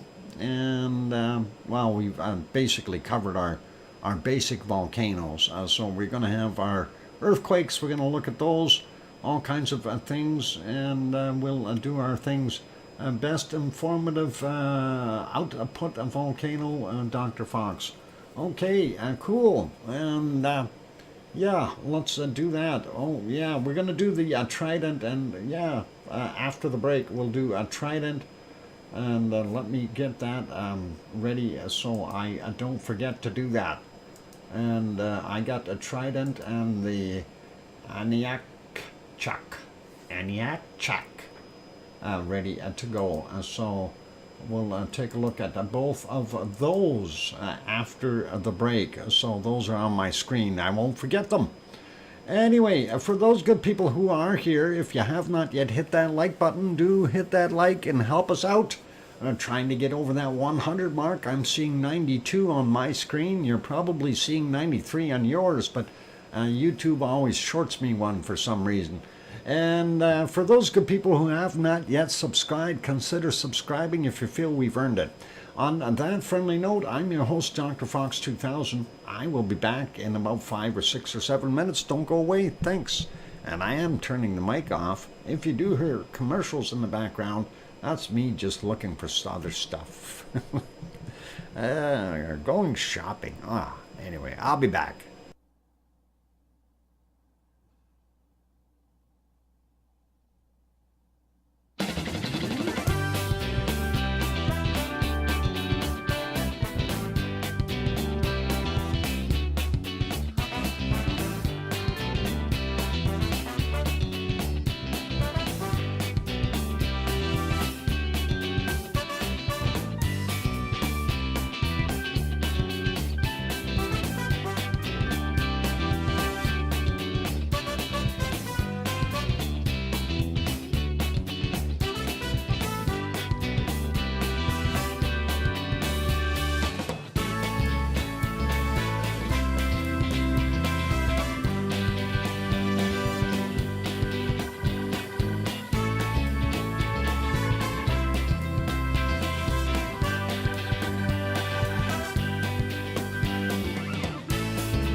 we go. That microphone is back on. Welcome back, everyone. I'm glad to have you all on board. And yes, a long time no see, Susan Bohan. Good to have you on board tonight, and glad that you could pop in and say hi. That is awesome. And for those people who don't know, Suzanne Bohan has been a mod for my other channel for a long time. That's all I'm gonna say. Quite a long time. Anyway, thank you for the welcome backs from Sue Hayes and Kevin Haynes and Kananaska's Country and Yvonne Kunkel and Oh Mummy of Hamsters and Susie and Sharon saying, I hear you, Dr. Fox 2000. Something like that. Oh, I'm gonna blow my voice out doing that one of these days. Anyway, we did want to go over and do the report on those other two volcanoes before we do anything else. So let's go there for a second. I'm gonna fix my screen up. No, that ain't gonna work. That one will. Okay, and let's get that going. I did have it set up, so all good. Anyway, this is from volcanodiscovery.com, and of course giving us the Trident volcano up in Alaska and the Alaska Peninsula. Increased seismic activity. Alert level raised to yellow. So we have another volcano put on our list. And it basically says seismic activity beneath the volcano has recently increased and is continuing, although no signs of unrest have been detected so far. Depth of the quakes were mostly in the beginning about 25 kilometers, but became rapidly shallow to a depth of approximately 5 kilometers beneath the volcano over the following 4 days. Since early January, earthquakes have become more intense at an average rate of 10 per day. The largest event took place on the 20th of November, which was a magnitude 4.6. Therefore, the AVO Volcano Observatory raised the alert status to 11. And I'm not going to go on with the rest of the spiel there, but that is what we got. So we're adding that one back to our list, the Trident volcano, and that is just like the Trident chewing gum, but you don't want to chew what comes out of that thing. Anyway, the next one that is also up in that same area and the Alaskan Peninsula is the Aniakchak volcano. Seismic activity increases, alert status raised to a yellow as well, and basically says the volcano alert level for the volcano was raised to yellow, as an increased number of earthquakes beneath the volcano have been recorded. The location of the quakes appear to occur in the southwest northeast pattern, and let's just take a look at that. Yeah, southwest northeast, kind of along that way. So that is what we're seeing there. The background seismic activity at the volcano has mostly been characterized by a deep 15 kilometer or a 9.3 mile long period events that have occurred at a rate of approximately 4 earthquakes per month. Quakes have become more intense and shallower since October 2022 to less than 9 kilometers in depth, and earthquakes rate has risen since January 31, with a dozen quakes per day, including a 3.7 on the 17th of February. There's no expectation of impending and a sudden eruption to happen as this. A similar activity may occur from time to time. So the AVO observatory suggests extra shallow seismic activity and other signs of unrest, such as gas emissions and elevated surface temperatures. So we'll see what happens with that one. And just so you guys understand where those are with on the peninsula, I know it's harder to see here. So what I've done is I've basically brought them up on our volcano map, and we will zoom in there and give you an idea where it is up here in Alaska. So let's zoom in, and I love the way those jump. So this is the Aniakchak volcano there, and a trident over here. So that gives you a pretty good idea. And that is just at the beginning of what we refer to as the Aleutian Islands, but this is still on the peninsula. So you could actually take your dog sleds right over there and not have any problems. But yep, it's pretty awesome. If we zoom in here a little bit more, you can see what they look like from the top. That is this one. Pretty awesome, actually, when you look right at it. It is kind of neat to see.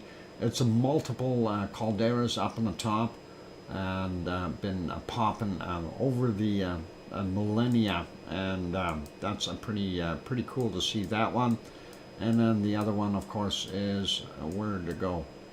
Trident, where are you? Oh, there you are. And let's zoom into Trident. And that one has got a little bit more mountainous terrain around it, and that is what the Trident volcano is looking like. It's a lot steeper, a lot higher. So that gives you a little bit of an idea of where it is. So Karangatang saying a good evening. Karangatang, huh? Let's see what we've got going on here. Karangatang. That's what I thought. Karangatang, I think the IRS is calling you. Oops. Oh, Karangatang left. That's so sad. We know which spammer culprit that was. Yep, the racing hamster. We'll make it a little bit more fun for him. And there we go. And he can swing from tree to tree or volcano to volcano and do his thing. Anyway, let's that covers our volcano reports for today here. So let's get over to our earthquakes, and that is a time to do some of those, and we'll see if we can do that. Anyway, we do see some extra seismic activity up here on the Aleutian Islands, and that is pretty cool. And right here is one of them, 4.0, Attic, Alaska, and that is from 10:27 our time here, 41.8 kilometers down. Next one, 3.3, Rat Island area, and that is from 1401, 43 kilometers down. And we have another one to the northern side of Attic, and that's a 3.0 from 1401. And we do see a little bit bigger one here near Perryville, and that is also in the Aleutians, magnitude 3.1 from 7:08 a.m., 18.9 kilometers down for that one. Let's slide down and see what else we've got going on here. And we do see this one, the 4.5, and that is in the what they call the northern East Pacific Rise.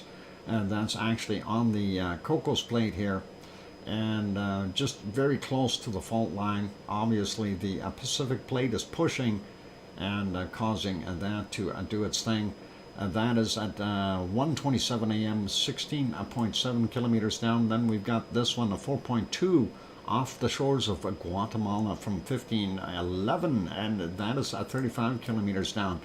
Then we go down here a little bit more. We see this, a bigger one, a 5.0 on the what they call the Central East Pacific Rise. And of course, that's the Aztec plate that the Pacific plate is pushing up against. And that we see as 10:21 was the time on that 5.0, 10 kilometers down. Moving along, and we see down here in Peru, 4.7. That's yesterday's from 2318 at 66.5 kilometers down. And then we've got the magnitude 3.9 in Chile. From 1138, 95 kilometers down for that, and a little bit bigger one, and that's actually in Argentina, and that's 5.3, 6:01 a.m., 214 kilometers down. Then a few more along the coast here, and that is this one from yesterday, 2018, 34 kilometers down for that 4.4. Then we actually have two little ones stacked on top of each other right here. This little 3.9 from 1757, 35 kilometers down. And then we also have another one here, 4.4, La Liga, Chile. I don't know if I said that right. Anyway, 1737 and 12.8 kilometers down for that. And then a bigger one here, 5.5 off the coast of Chile. And that is from 3:23 a.m. and 26.8 kilometers down for him. Nothing over here in the South Sandwich Islands today, and we get no sandwiches. We look at New Zealand, nothing reported in New Zealand either. And we do have one here in Fiji, 4.9 from yesterday, 2036. Our time, 525 kilometers down. And looking at what we've got along our Indonesian line here, nothing on Java, nothing on Sumatra, but we do have this guy here, a 6.3, fairly hefty. And remember, our big swarm was right in here, just south of these guys. But this one, 6.3, subduction area right there. And of course, that is from 1302, 97.1 kilometers down for that big guy. Sliding up a little bit more, we don't see anything else till we get to the northern portions of Japan, 5.3. It's a Mayako, Japan, if I said it right. And that is from 1223. 52.8 kilometers down. And let's go take a look at other stuff that we've got here. Tajikistan, 3 new ones there. 4.5 from 2350 yesterday, 10 kilometers down. Then we've got a 4.6. 4:24 a.m., 61.7 kilometers down for that one, and a 4.7 from today at 1:01 a.m., and that's 10 kilometers down because they don't have a depth. That's why they put 10 kilometers, and that is okay there. Then we did have one more over here in our wonderful Turkish area, and that is of course Antakya area, and that is a 4.9, and of course that is from 8:53 a.m. Our time, and of course that would have been like 1:53 a.m. their time or something like that. So that's what we see. No new ones in Turkey up here, which is really a relief, at least none that we see on there on this map. There may have been some smaller ones, but that is a very good thing that they are not seeing any big hits of any type. One other thing I want to kind of point out here, somebody was telling me today, while Gabby was actually in the other channel, and he was saying, because he's in Lebanon here. I'm not sure exactly where he's located, but he was saying that the Mediterranean sea level was way, way down, saying it's down by 10 meters. And I find that really hard to believe, but I'm not going to argue with the guy because I'm not there. I don't see it. Maybe it's 10 meters further out, but he said it was 10 meters down. I did ask Piggy yesterday to go out and check if the sea level has dropped over here in Kos. And it has dropped by about 10 centimeters is what she reported. So that is interesting. And then, of course, in Venice, we do have, I don't know where Venice is actually located. Anyway, in Venice, apparently, the water levels in some of the canals has lowered down. So I did a little more reading, and of course, found out that there are multiple things that affect the Mediterranean Sea, and that is, we have, of course, salinity of the water, we have temperature of the water, and of course we have our atmospheric pressure that all play a big role in what we see. And those will all cause slow and gradual changes. We also have tidal forces working within the Mediterranean, although they are not huge tidal forces, not like you will see in the Pacific or the Atlantic Ocean, as an example. So right now, apparently, through the cycle, the water level is a little bit lower there in the Mediterranean. And I was reading the report on Malta, and Malta has indicated that they are 50 centimeters lower than they've been in the last 30 years. Okay, so that is in Malta, that's over here. So there is a little bit of water missing.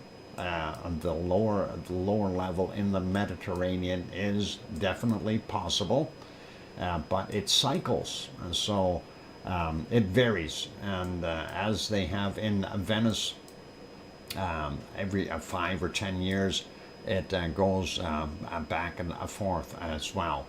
Oh, Kevin, you want to see earthquakes there? Oh, come on. There's no earthquakes there, is there? They don't have anything shaking there in Hawaii, do they? Let's take a look at Hawaii. I'm kidding. I'm kind of disappointed with Hawaii. I don't see any earthquakes there at Kilauea. Somebody go over there, and maybe we can get 2 pineapples to go over there. Let's take a look at the Pahala area. Everything in the Pahala area is typically between about 26 and 37 kilometers down. And you guys can all kind of guess at those. Anyway, we'll go through these real quick. 1.9 from 716 there, and then we've got a 1.7 from what is it? 5:15 a.m. We got a 2.3 from 2:34, and then we've got this guy here, 1.7 from 23:30 yesterday, and then we'll go up here. This one right underneath Pahala itself, 2.2, and that is at 8:23. And then we'll go over here and look at 2.1 at 2:55 a.m. And then we've got this guy here, 1.9 and 9:30. And then we'll grab this 2.1 here, 11:34. And this one, a 1.8 from 15:20. And then we've got this 2.1 from 13:32. And this one here, 2.5, that's kind of the biggest one out of the batch today. 15:32 was the time on it. Compared to my time, take off 3 hours off of all those, and you'll be dead on the money. And this one is 1.1, and that is kind of in a weird place. There's a Kilauea, and that is downhill from Kilauea. Is it a possibility that we could see fissure open up here and drain it? Yeah, maybe, but I'm not going to hold my breath waiting for it. Anyway, that's from 8:01 a.m. 0.2 of a mile down, so or 2.2 or 200 meters down. So again, you know, the possibility of a fissure in that area is possible, but I'm not going to say it's going to happen. There's also this guy over here. That is a 1.7 from 924, and that is a 1.2 kilometers down below sea level. And that is what we've got for Hawaii. And that should be it for our earthquakes, other than taking a quick look at the Azores. No, not the Azores, the Canary Islands. How about those guys? And I'm only worried about La Palma. We know this stuff in the middle here is still blinking. Looks like we got a couple more in La Palma for today on the 23rd. We've got a 1.8, and of course you see the circles around them as I go through them. That's a 1.8, happened 5 minutes after midnight, 9 kilometers down. 0.8 from 41 minutes after midnight, 8 kilometers down. 1.2 from 2:06 a.m., 7 kilometers down. That's out in the water. And this one is underneath the old flows. And that is 1.0, 8 kilometers down from 2:07 a.m. And that could very well be stuff that we've seen flowing there. Well, yeah, could be underneath the old lava flows of Cumbre Vieja. Yvonne is saying, I have to get ready for work now. Yvonne, as always, if you see anything happening, email, please. Anyway, that'd be awesome. You be safe, take care of yourself, Yvonne, and have a wonderful shift at work, and we'll see you later. And be good. And on that friendly note, I am your host, DrFox2000, here in Edmonton, Alberta, Canada. And I am going to go take a 5-minute break or thereabouts. I'm going to back this up just a little bit and see if we can put you back on some nice looking lava. Lava flows. I like lava. We like lava. Nighttime lava shots. Like that one. That looks good. Okay, for those good people who are here, if you have not yet hit that like button, give it a bump. I'm seeing it at 99. All the others are probably going to say it's at 100, it's at 100, but mine still says 99. So let's give it a bump and get it way over that 100 mark. Also, if you haven't yet subscribed to the channel, please do consider subscribing if you feel we've earned it. On that friendly note, I'm your host, DrFox2000, here in Edmonton, Alberta, Canada. I will see everyone in about 5 or 6 or 7 minutes. Don't go away. Keep smiling and play nice in the lava. I'll be back.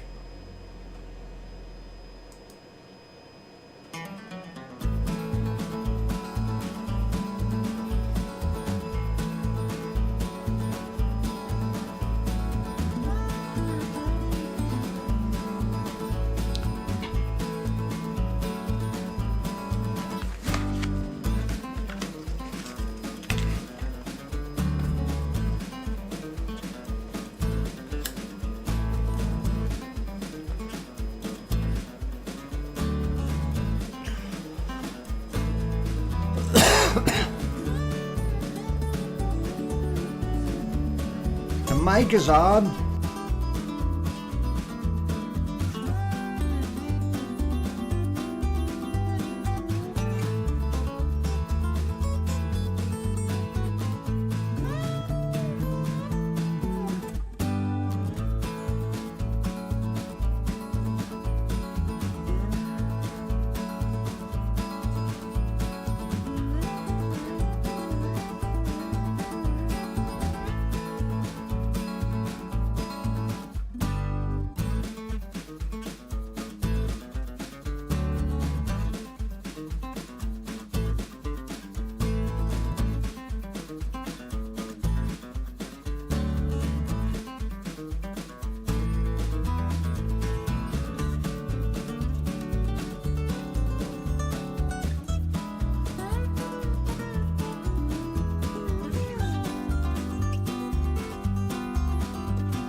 Oh, I better turn the mic on first.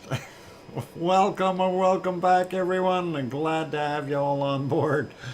And that is awesome. Thank you, Sue and Kevin and Michael. Appreciate that. And hopefully we are back. So I think you can hear me. Welcome back from One Fish 26. Awesome. And Sharon or Sue says, I hear you. And Sharon Stewart says, I hear you, DrFox2000. Anyway, that is all cool. Okay, awesome. And hey, I see those likes are at 101 on my screen now. That is great stuff. Anyway, it is time to go over and take a look at our SO2 report to see if we got anything else doing nasty things with volcanoes and things. So there we go. Refreshed it just a few seconds ago, so we're getting a new data. And of course, we are seeing what's coming off of the Kamchatka Peninsula. It doesn't look as bad. Looks like most of it is off the island with the heavy winds they've got there. So it is blowing out into the Bering Strait up here and getting into Alaska. But we do see the big hook here from the jet stream, and it's coming down from the top, keeping that cold air in place. It's going around the cold temperatures, but that soon gonna move out, I hope.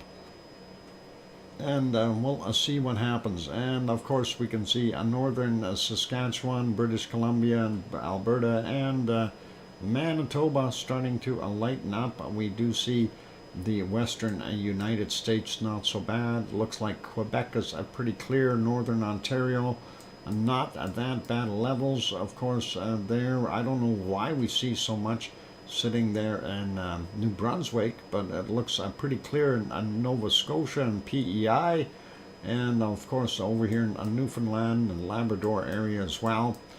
Going down a little further, we do see northern portions of Mexico not bad.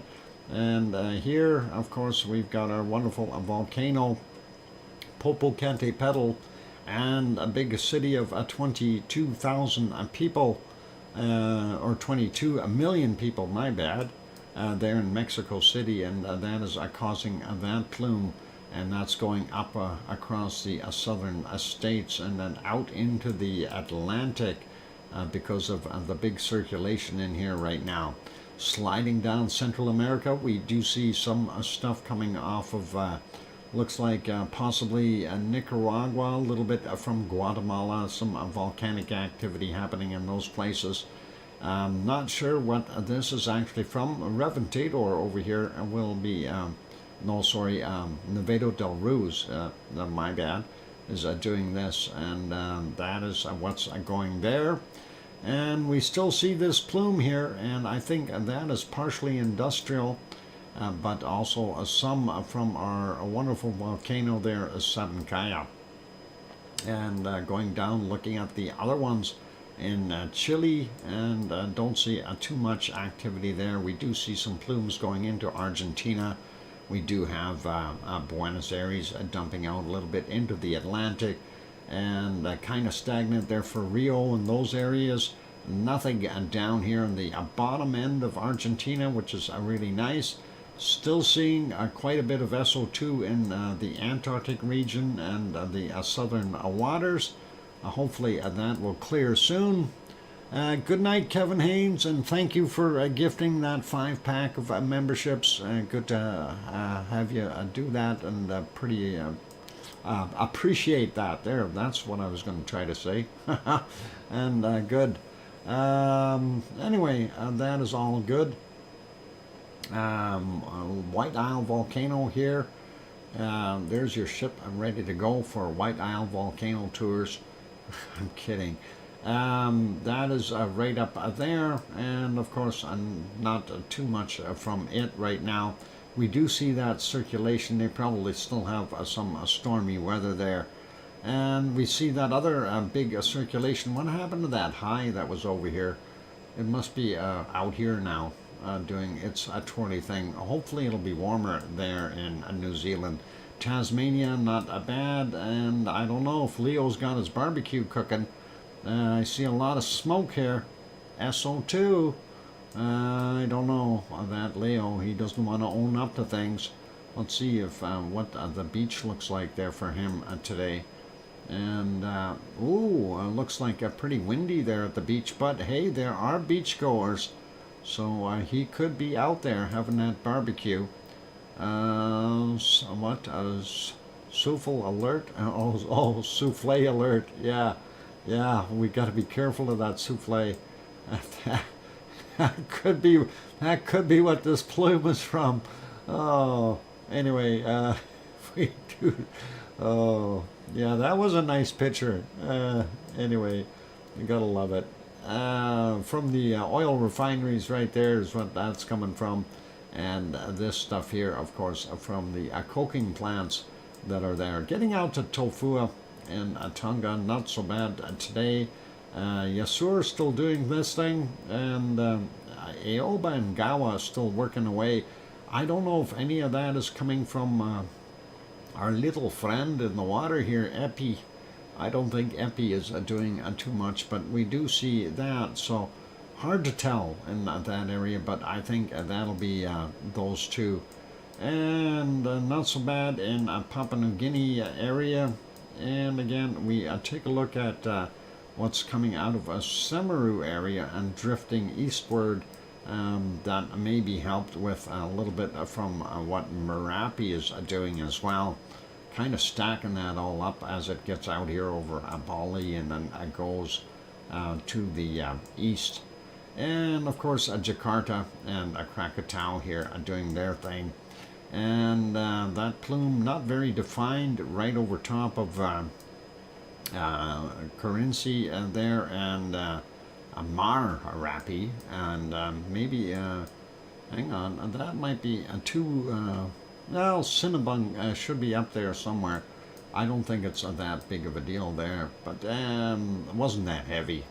A little lighter from Ibu and Dakono, and we are still seeing picked up activity here from Mayon and Bulusan, and of course from our wonderful Taal volcano, still off-gassing at a rate of about 6,000 tons a day. So that's what we've got there. And sliding up, let's see, in Japan, yep, we are still getting some SO2 from Suwanoshijima area, and then of course in here, and this is where our wonderful Semeru is, and Semeru definitely helping out with making that area. And then we get up here, this little sliver here is from ASO, and we see that there's ASO, and that is what is causing that plume. And of course a lot of the other stuff they're coming over from China, and that's not so good. And then of course Tokyo, being a fairly large city, has a little bit of SO2 as well. And as we mentioned here with the Kamchatka Peninsula, not so bad from them, but looks like the winds have blown most of that SO2 off into the bay here, so, and or the strait, I should say, Bering Strait. And let's get down here. Nothing on Madagascar. We do see that must be Freddy. Freddy's going to make land here in Mozambique. Wow. And that storm just doesn't stop, does it? We'll see. Anyway, South Africa still smelting gold, and looks like a little easier there in DR Congo with 2 volcanoes and some coking plants there as well. I do see Urta Ale has a little bit more of a plume right there, but we are still seeing lots of SO2 from the oil refineries, Kuwait, and Iraq, and of course Saudi Arabia and Iran as well. You can see those spots. And looking into the area here, this is mostly from over here, and it drifted there and is kind of hanging, and of course that is from Mount Etna, and that's what we've got going on there. And looks like France and Spain are fairly clear. Actually, most of Europe is not bad at all for SO2 levels. And looking at Iceland, I don't see a darn bit of SO2 on Iceland at all. It looks like they still have that circulation pushing that warmer air northward from the Gulf Stream. So that'll be helping them out, and that's probably why we've seen all that snow melt there. So pretty awesome to see that. And let's go get ourselves a fresh weather map and see what it is doing. And there we go. And look at that big white icy stuff is not there so much anymore. We're supposed to get warmer in the next couple of days, so we'll see what happens. Looks like Alaska is already on its way to getting warmed up, and we are actually seeing northern Yukon is actually a little bit warmer than the southern end of Yukon, which is really weird. But British Columbia, Alberta, all the way across, basically from one end of the country to the other, very cold. And we've got a high sitting out here in South Dakota, and that is not good for those guys. It's going to sit there and linger and dwell and keep everything cold. Calgary coming in at a minus 28 degrees Celsius. Here in Edmonton, only a minus 23. Luckily, over in Vancouver on the shorelines here, minus 2. And over on the Rock, probably about minus 5 or minus 6 for our wonderful Bob out there. And let's see, a swift current coming in at about a 24, 25 below. Yep, and that's about right according to the map. Sliding over, looking at a winter peg, about a minus 24 as well, minus 25 out here for Judy McClellan. And then we go a little further to the east. We see Toronto coming in at about a minus 3, minus 4, London at 0, Detroit at a 1, Chicago a little bit colder at a minus 2 or 3, and then of course Milwaukee at about minus 4. This morning, of course, our good Henry Nelson was clearing all of the broken branches from the ice rain that he received there. So that was pretty nasty. And we see a minus 12 in Montreal, a minus 13 in Quebec City, and we're seeing up here in the northern portions of New Brunswick, 18, 19 below that 0 mark, and then of course we're seeing about, I guess 11 to about minus 14 down in the south. And looking at what we've got for Sioux. Sioux's got really cold temps right now. A minus 9 in Halifax. Cole Harbor also coming in at minus 9. And look at this cold stuff here. Holy macaroni. That is cold. Down to about minus 40 in some spots in Labrador. And I don't even want to look at the stuff here. Minus 42, minus 43 up in northern Quebec. Very, very cold. Minus 25, 26 out in the northern portions of Newfoundland, Avalon Peninsula, a little bit warmer with things going from about 11 to minus 15. And that is kind of what we've got going on there. Looking over in the western portions, Portland coming in at a minus 5, going down to San Jose, 6 degrees. Los Angeles coming in at a 6. And Death Valley, you better have a jacket on today if you are there. About 12 degrees Celsius. Las Vegas, about 5 degrees there. Mexicali down on the border, 5. Or no, I'm kidding, 12. Yeah, I just wanted to see if you're paying attention. Anyway, 13 there in Phoenix. And about 9 in Tucson. Minus 3 at your house, Bob? I figured so. Right in that ballpark anyway. Albuquerque only a 5. Let's see, down bottom end of Texas, a lot warmer though. Still not as warm as it could be, and we got 21 in San Antonio, 22 in Houston, Austin a little bit cooler at 16, Dallas in the cold area, only 7 degrees, Oklahoma City coming in at 0, and that is not so good. Looking at Little Rock, Arkansas, they are just right in the threshold zone there, and they're 12 degrees Celsius. New Orleans, on the other hand, at 22, and you can see the dividing line right in here, and that is warmer down on the bottom end. Anyway, Miami coming in at 25, and seeing 23 in Jacksonville sliding up. Atlanta is 21 right now. That's absolutely nice temperatures. 22 in Charlotte, North Carolina. Grandma B's house coming in at 20, or 68 degrees Fahrenheit. And Virginia Beach about 18. So that is what, way too warm for February here. Yeah, probably is. And you could go up to Philadelphia. You can cool off to 8, or New York 5. Or you can go to Boston and be at -5 degrees Celsius. That's up to you, Grandma B. Anyway, we do see the Baja is still getting that cold weather pushing down into it.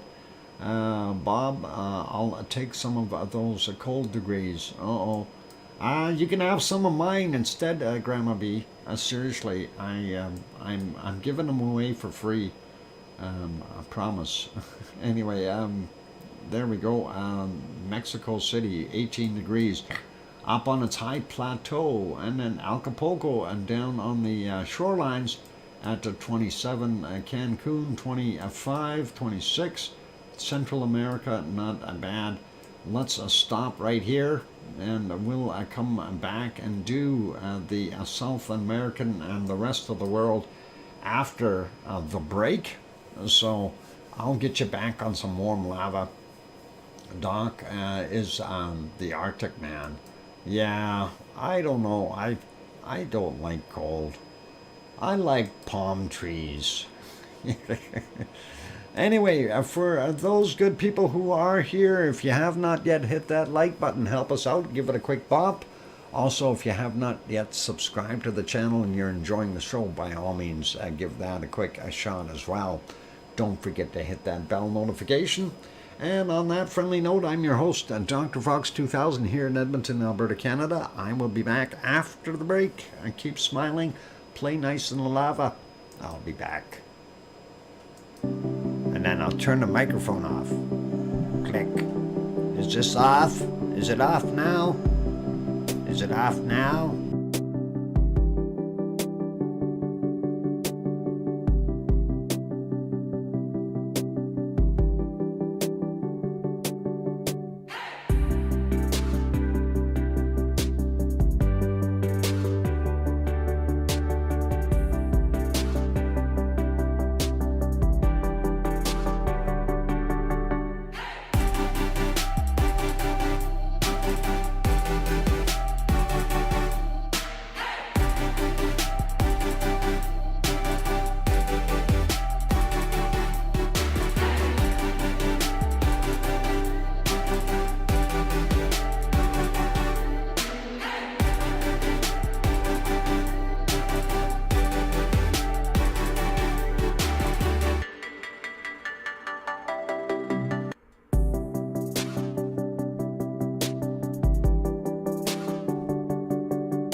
microphone is back on. Welcome back, everyone. I'm your host, DrFox2000, and you're watching a VolcanoX live stream. And let's see if we can keep going with our show. So, thanks everyone for sticking around. And I see the welcome backs from Sue, and of course, Kananaskis country in Grandma B. And I'm sure that Sharon Stewart will say, "I hear you, Dr. Fox 2000," as well as Susie saying, "Welcome back." Thanks, Susie. And anyway, we're back, and it is time. See what? See, you swim in the sea, depending on how warm it is. Anyway, let's go back to our, what map do we want? Oh, there we go. We'll go to our temperatures. Hang on, why am I not going there? There, maybe I should click the right button. There we go. All right, we are there. We stopped in after Central America. We are looking at South America to take a look at some of the temperatures. Some pretty nice temps there in our wonderful, very, very nice in Colombia. Looks like the mountain areas all the way up are looking pretty warm. And Venezuela, of course, doing about the same.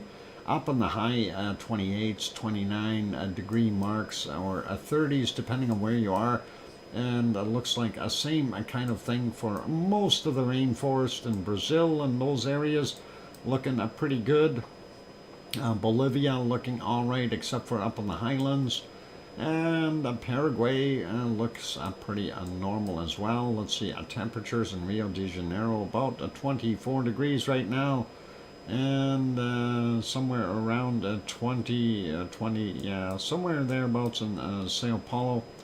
And they got a low sitting right on top of them, so that is kind of what we see. But this high is bringing that warm air down along the coastline as well. And not seeing as much of that high temperature in the Argentinian area anymore.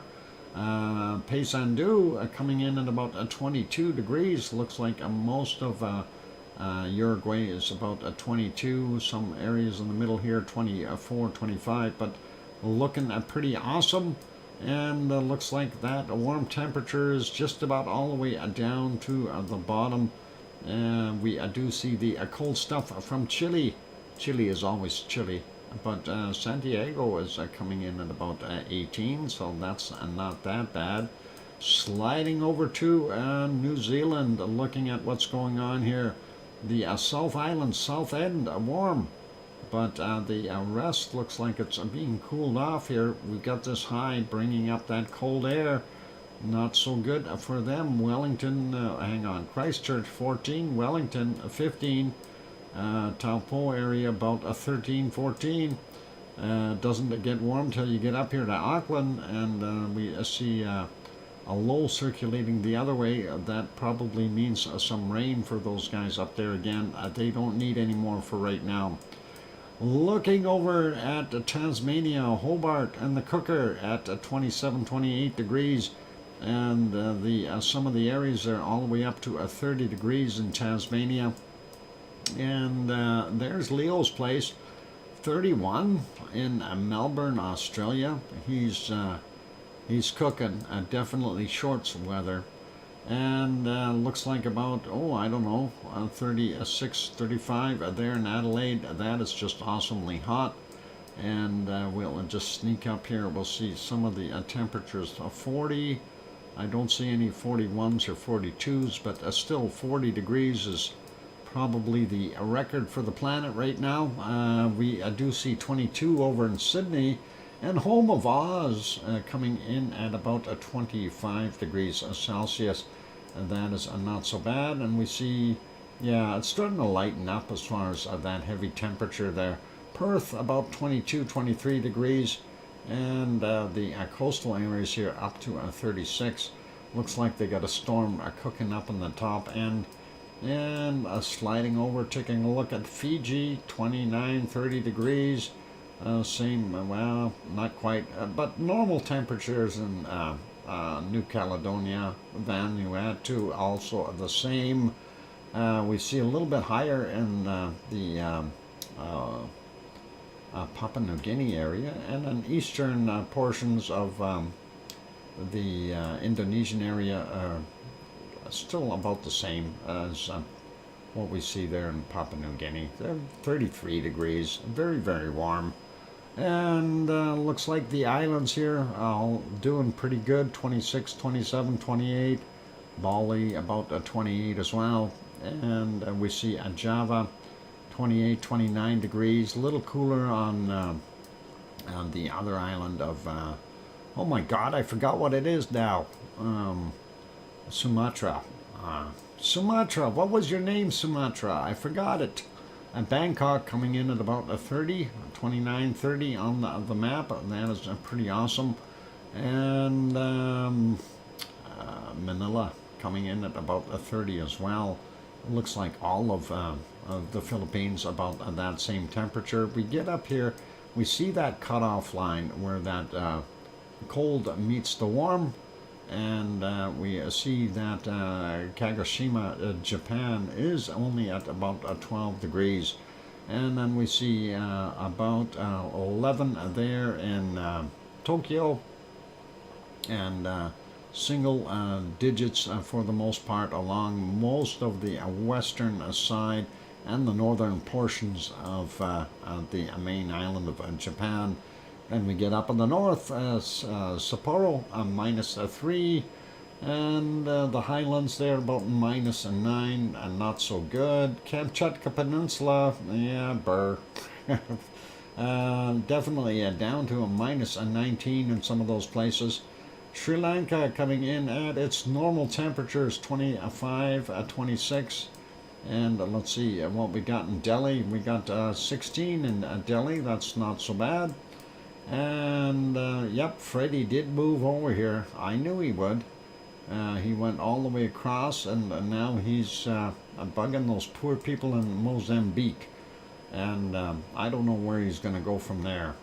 South, or is he going to try to go across the country? And we'll see. Cape Town coming at 17. And Africa, for the most part, starting to really warm up, which is really nice for them.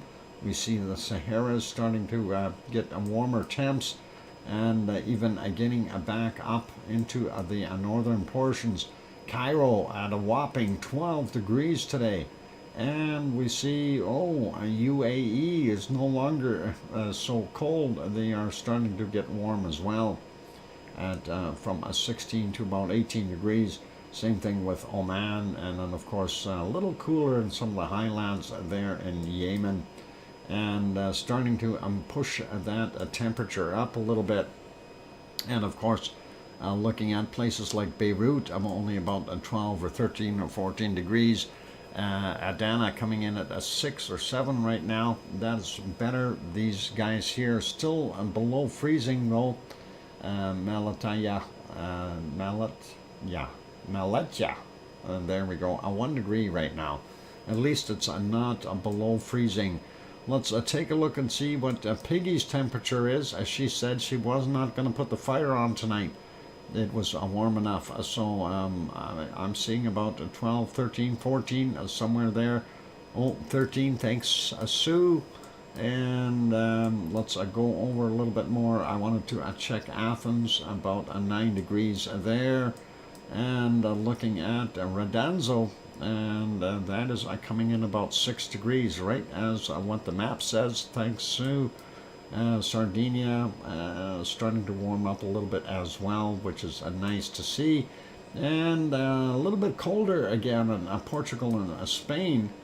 0 in Madrid, and a -1 for Aurelio there in his place. But we see a 7 in Nantes, and then of course up here we see about a 6 up in Paris. Munich coming in at a 2, Frankfurt at a 5, Cologne at a 5. Yvonne Kunkel's house is a 1 degree, and may she be blessed with snow tonight. Oh, yeah. Oh, Don't tell her I said that. She'll kill me. Anyway, about 4 degrees there in Brussels, and Luxembourg about 3 or 4. Amsterdam will be about 3 degrees. Berlin coming in at about a 2. Hamburg is going to be a 2.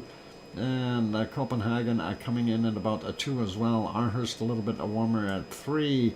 Oslo making it a 2 minus a 4. And minus a 3 in Stockholm. Going out here, St. Petersburg, aka Leningrad, minus a 6. And we go out here, Moscow, minus 11.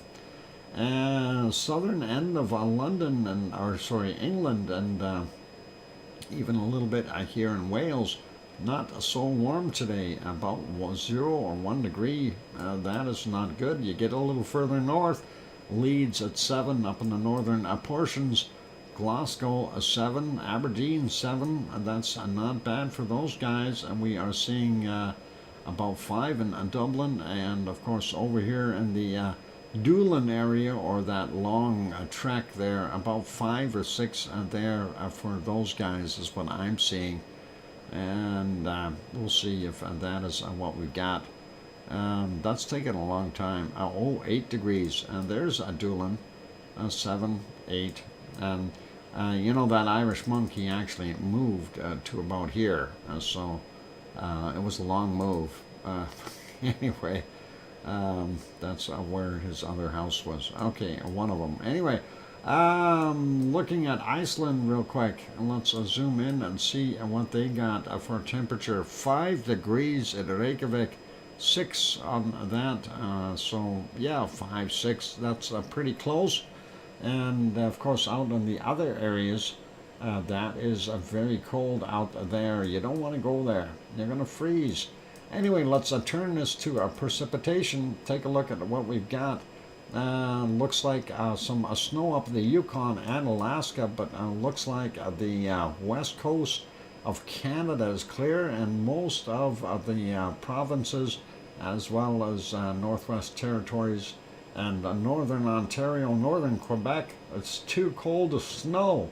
And we do see that circulation off the coast here, and looks like California is getting more and more water and snow mixed together, and of course a little bit of that getting into Phoenix area as well, or north of Phoenix.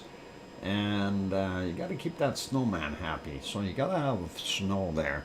And we see Las Vegas kind of surrounded by some rain there as well. And of course, the lake effect snow moving up and northward. That big storm that we had in there is now over on the other side and heading towards, that's heading towards Sioux. Sorry, Sioux. It's going your way.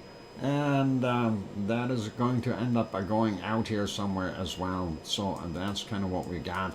Normal rain stuff in Central America, a little lighter as far as South America. Brazilian rainforest, not quite as bad. And looking at what we got here, a little bit in Argentina on both sides. And Paysandú getting some rain today. And there they go. That's probably good for them. They haven't had any rain there for a little bit. Rio looks clear, but they do have that storm up in that area. And down here on the bottom end of Chile, looks pretty chilly and wet to me. Let's go over and just as I suspected, the warmer temperatures on the bottom end here are keeping that dry, but looks like from just below Christchurch up to the northeastern coast, quite wet. And good night, Billy Bob Joe. Take care. And of course, that storm, as I suspected, they are getting more rain there, like they really need that in New Zealand right now. And Tasmania dry. We do see some rain going into the western parts of Australia, but it looks pretty good for Leo's area there, and nothing in the breadbasket, which they probably wouldn't mind a nice shower in there. And of course, Sydney looks like a little bit there. Brisbane also getting some northern areas. Again, those stormy areas of the lows up here doing their thing. Looks like not that bad in Fiji. New Caledonia looks wet. Papua New Guinea portions are very wet. And then, of course, Malaysian, Philippine, and Indonesian areas getting nailed. Looks like Taiwan's out of the woods. They're dry, and a good portion of the Philippines a little bit better looking. Southern end of Japan getting hammered with some more rain there. It's better than snow though. And Kamchatka Peninsula, pretty normal. We see some, that Freddie, of course. And Freddie's got this buddy trying to keep up here. This is Anala. And we don't see anything in India, so they're pretty dry.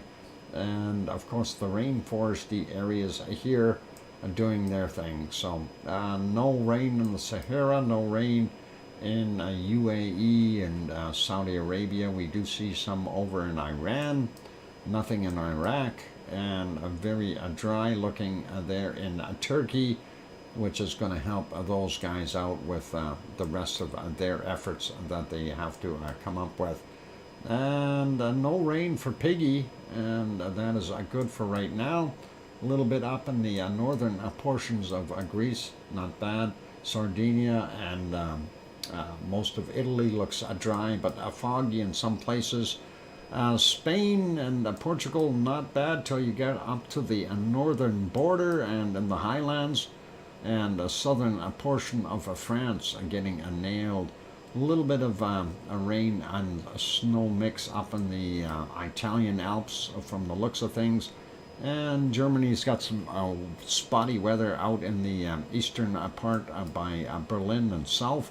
And fog and stuff in the southern portions of Germany. It looks dry in Holland and Denmark and even Luxembourg. And dry in most of England and Ireland, and we do have a few little spots up in Scotland, not so bad. And that low up here, getting right across Denmark, actually not all of it, but most of it. And then of course that is also affecting the entire coastline all the way up of Norway. Some of that snow is getting into Sweden. And then on the other side here, where Riga and St. Petersburg are, they are getting nailed. And Iceland looks like a rain on the Reykjanes Peninsula area and the capital. But looks like we've got some ice rain over a little further to the east, and snow to pretty much half of it. So that is what we've got there. And yikes. I wouldn't want to be in the snow belt right now there in Greenland. That is pretty nasty. All right, that is it for our weather. Now to find the coldest temperatures on the planet. And we'll take a look down in Antarctica first and see what we can come up with. I haven't looked here today yet, so it'll all be a surprise. I see a minus 46 right there. 45. Oh, there's a 47. And let's see if we can find anything colder. Minus 48 right in there. And in Antarctica. Antarctica. Minus 48 so far. 42 over there. 43. 44. 46. 48. Let's see if we can zoom in a little bit. Are we going to get below a minus 48? And we're seeing a minus 48 so far. Let's see. Let's go hunting here. 43. No. Here's another high. 44. 45. 46. 47. I don't know. Minus a 47. We have minus 48 is what we've got. I got to beat a minus a 48. And not looking good over there. Let's go maybe check over here. Minus a 45, 46, 47. And do we have anything colder? There's a minus a 48. Come on, minus a 49. Let's see where you are. A minus a 48 so far. I don't know. That's not very encouraging. Well, it'd be good for penguins. Let's go back down towards the pole. Minus a 44, 45, 46, 47 right there. And well, we had a minus a 48 before. Let's see. Minus a 48. So far, only minus a 48 is what I've been able to spot. And looks balmy in those other areas. A minus a 45, 44. No, not doing good here. A minus a 48 seems to be the temp of the day. So I really want to check around that high over here. Minus a 47. No, there's a minus. Oh, minus a 50. Minus a 51. I found you. Minus a 51. And let's see, a minus a 51. Do we have anything colder than a minus a 51 right in here? Minus a 51 degrees. The penguins will not be happy. Minus a 51 so far. 47. 48, 49, a minus a 50 there, minus a 51, scanning looking for minus a 52, and I'm not seeing it. Let's zoom in a little bit and see if I can spot a minus a 52 here somewhere. That whole area is minus a 51. 50 there. If we go down a bit more.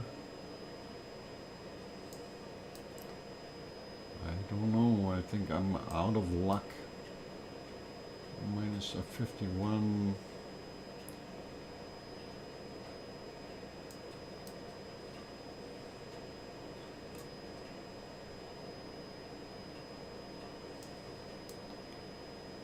Yeah. I think I'm going to have to go with minus a 51 there, unfortunately. I don't see anything colder, don't see a minus a 52. We got a big sectional that's a minus a 51 degrees. So that is awesome to see, but not doing me any favors. Okay, I'm going to call it a minus a 51 degrees there in Antarctica. And let's take a look and see what we can find in Iceland, the land of ice. Minus a 50. Where are you? The land of ice. Minus a 46 so far. Minus a 47. Let's see. Where's a minus a 48? Up here by this high, maybe. No, that's warmer there. How come? Minus a 47 so far. So, not doing me any favors here today, Mr. Greenland. There's a minus a 47. Where'd you go? You're in here. There's a 47. There's a minus a 48 right there. So we have a minus of 48 in Greenland. Let's see, a minus of 49. Where are you? Minus of 48. No, I don't know. I think I'm not going to get any better than a minus of 48 degrees Celsius in Greenland. I will live with that, a minus of 48 in Greenland. Let's go to the Canadian Arctic and see how warm it is there, and see what we've got. That should be cold. Well, looks like northern Quebec is almost be the place to look. Boy, it looks warmish here. I don't know if we're going to find anything really cold here. Looks really warm. Oh, and there's a minus of 47 already over there. Let's check that area out. Minus of 47. No, nope. Minus of 41. 44. No, this is going to be tricky in here. No, I don't think so. Minus a 42. That ain't gonna work. Minus a 43. No. Got minus a 47, so let's see. There's that minus a 47 again. Right in here. So if we zoom in, let's just scan that area. Minus a 47 so far. I don't see anything colder here. So that is,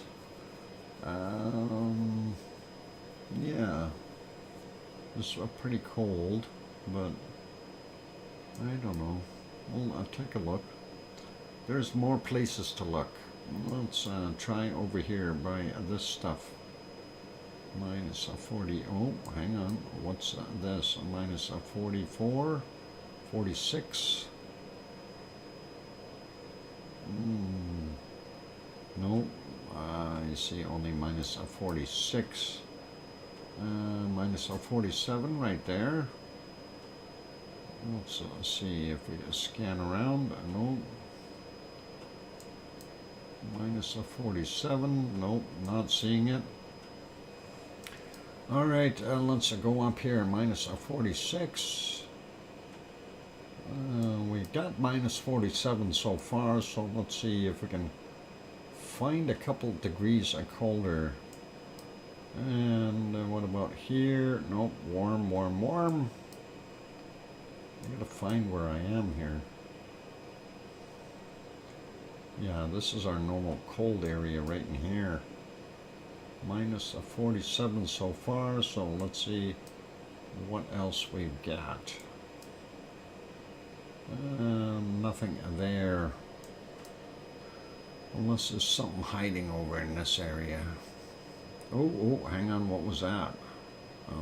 Right in here somewhere. Minus a 48. Minus a 48. Okay, we have a minus of 48. And we'll continue to look. And there's got to be colder places. What about up here? Minus a 48 so far. Minus a 43. Nope, not going to work. 43. Oh, it's got a low sitting there. That ain't going to help me out. And yeah, I think I'm going to have to almost live with that minus of 48 degrees. I don't see anything colder, so yeah, I think that is what we're going to have to call it. Minus of 48 degrees Celsius for the Canadian Arctic. And let's see what we've got in Siberia. We've got a couple of highs there, so that should be easy. Look around them right off the bat. And we'll see what we've got going. And let's see, minus a 47, minus a 50 right there. minus 50. And we will find something colder. No? Minus 50 so far. 49, 50. What about up here? 41, 37. Nope, nope, nope, nope. 44. 43, 44. 45. 46. Minus a 46 right there. We got minus a 47 already. I'm just not seeing the really cold stuff there. All right, let's go and take a look at down our rivers here a little bit. There's a minus a 47. And come on, give me a minus a 57. Looking for minus a 57. We got a minus a 47 in a bunch of spots, so there's got to be a minus a 57 here somewhere. 47, 48, and there's a minus a 48. Warmer on that side. And what about on this side? Minus a 48 so far in this area. And 47, what about along that little river? Nope. Minus a 48 so far. 47 there. No, 45. Let's take a look at further down here. A minus a 45, 46. Going in here, 45. But there's where the high is. The high is usually got the cold temps. But I'm not seeing it. Minus a 48 so far for our low. Come on, where's a minus a 58? Let's go over here. Minus a 40. No, that's tropical for those guys. Minus a 30s. No, that ain't gonna work. What about down here? Minus a 44. 45. 46. No. 46. There's 48. 47. Come on, give me a 49. And no, not seeing it. 37, and that is way too warm. Minus a 45 there. 46 again. 47. We got a 48 already, so we need to beat that. 47. No, no. Up this river. Nope, not seeing it there.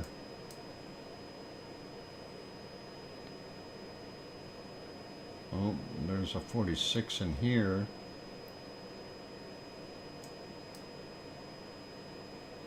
Minus a 46. No. No good. We got minus 48. We need to beat a minus a 48.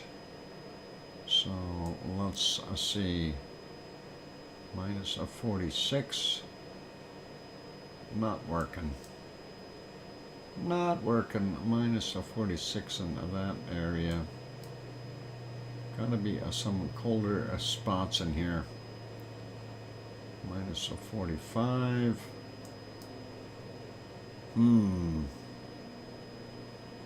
Well, I don't know. Am I going to have to use that minus a 48, or do I keep searching here? There's a minus a 47. What about right there? No. 47. 48 again. Right in this area. So minus a 48. I am not seeing anything colder than that. Okay, what about these little spots up here? No, way up north. In this area, minus, there's a high. Let's take a look at around it. I think we searched this area already. Minus 48 is what we need to beat. And nothing over here, nothing there, nothing right there. Ooh, I see a 48 in here. There's a 48. Oh, we looked at this one already. So I found minus 48 a few times in here, so I don't know. There's got to be colder stuff somewhere. What about over here? 48? No. I don't know. I think I'm going to have to give it up.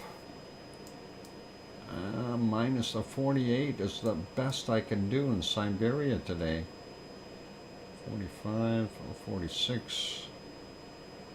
Yeah. I think that's it. Minus a 48. I concede with a minus a 48. And that is all I've got. And am I reading that right? Sue had minus 52 in Siberia? Where the heck did you find that? Anyway, that's it for today. And I guess Sue, for the win overall 5 degrees. Wow, I got slammed today. I got frostbite. That's about it. So that's all we can do. And Sue, congratulations if you found that a cold attempt. And that is awesome. And congratulations. So you better go feed those poor animals up there. They're going to be cold. And yeah. Did I beat her in anything? Oh, I did beat her in Greenland by a degree. So tied in Antarctica, beat her by a degree in Greenland. Arctic, I found minus 48. Sue found a minus 50. Oh, she whooped me. She whooped me. Yep. All right, Sue. You're a troublemaker. Did you fall asleep, Sue? Accept your trophy and get your airplane going. Wake up, Sue. I think she fell asleep. That's okay. Oh, no, there she is. She's flying. She's got it. She did win. And she's going to do her thing. Let's finish off with the stream. And I'm trying to find a lovely spot to finish this off with. Let's see if we have a daytime lava.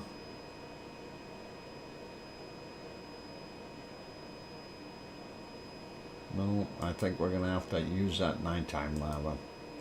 All right, so yeah, we'll leave it on there to warm up with, and after all that bitter cold searching, and we'll leave it as that. And thank you everyone for being here today. This is awesome. Good little stream. Glad that we've had all of you in. And big thank you to Michael Olson for his $10 super chat, and to Kevin Haynes for gifting the 5-pack of memberships there. That was very nice. And want to say a big thank you to our moderators, Arizona Snowman, a Piggy, who was sleeping tonight because she's got court, and a C&D boy, and Joseph Fields, Texas, and Gary on 24/7 Live, AZ Skies, and Lucas Snow. So thank you, moderators. Appreciate your hard work. And big thank you to Piggy, of course, for the bacon seeds as well. And again, happy birthday, Kananaskis country, even though we're a day late and $1 short. And thanks, Sue, for supplying those wonderful things. And we got them all covered, so that is all great. And on those friendly notes, it's time for me to wrap things up.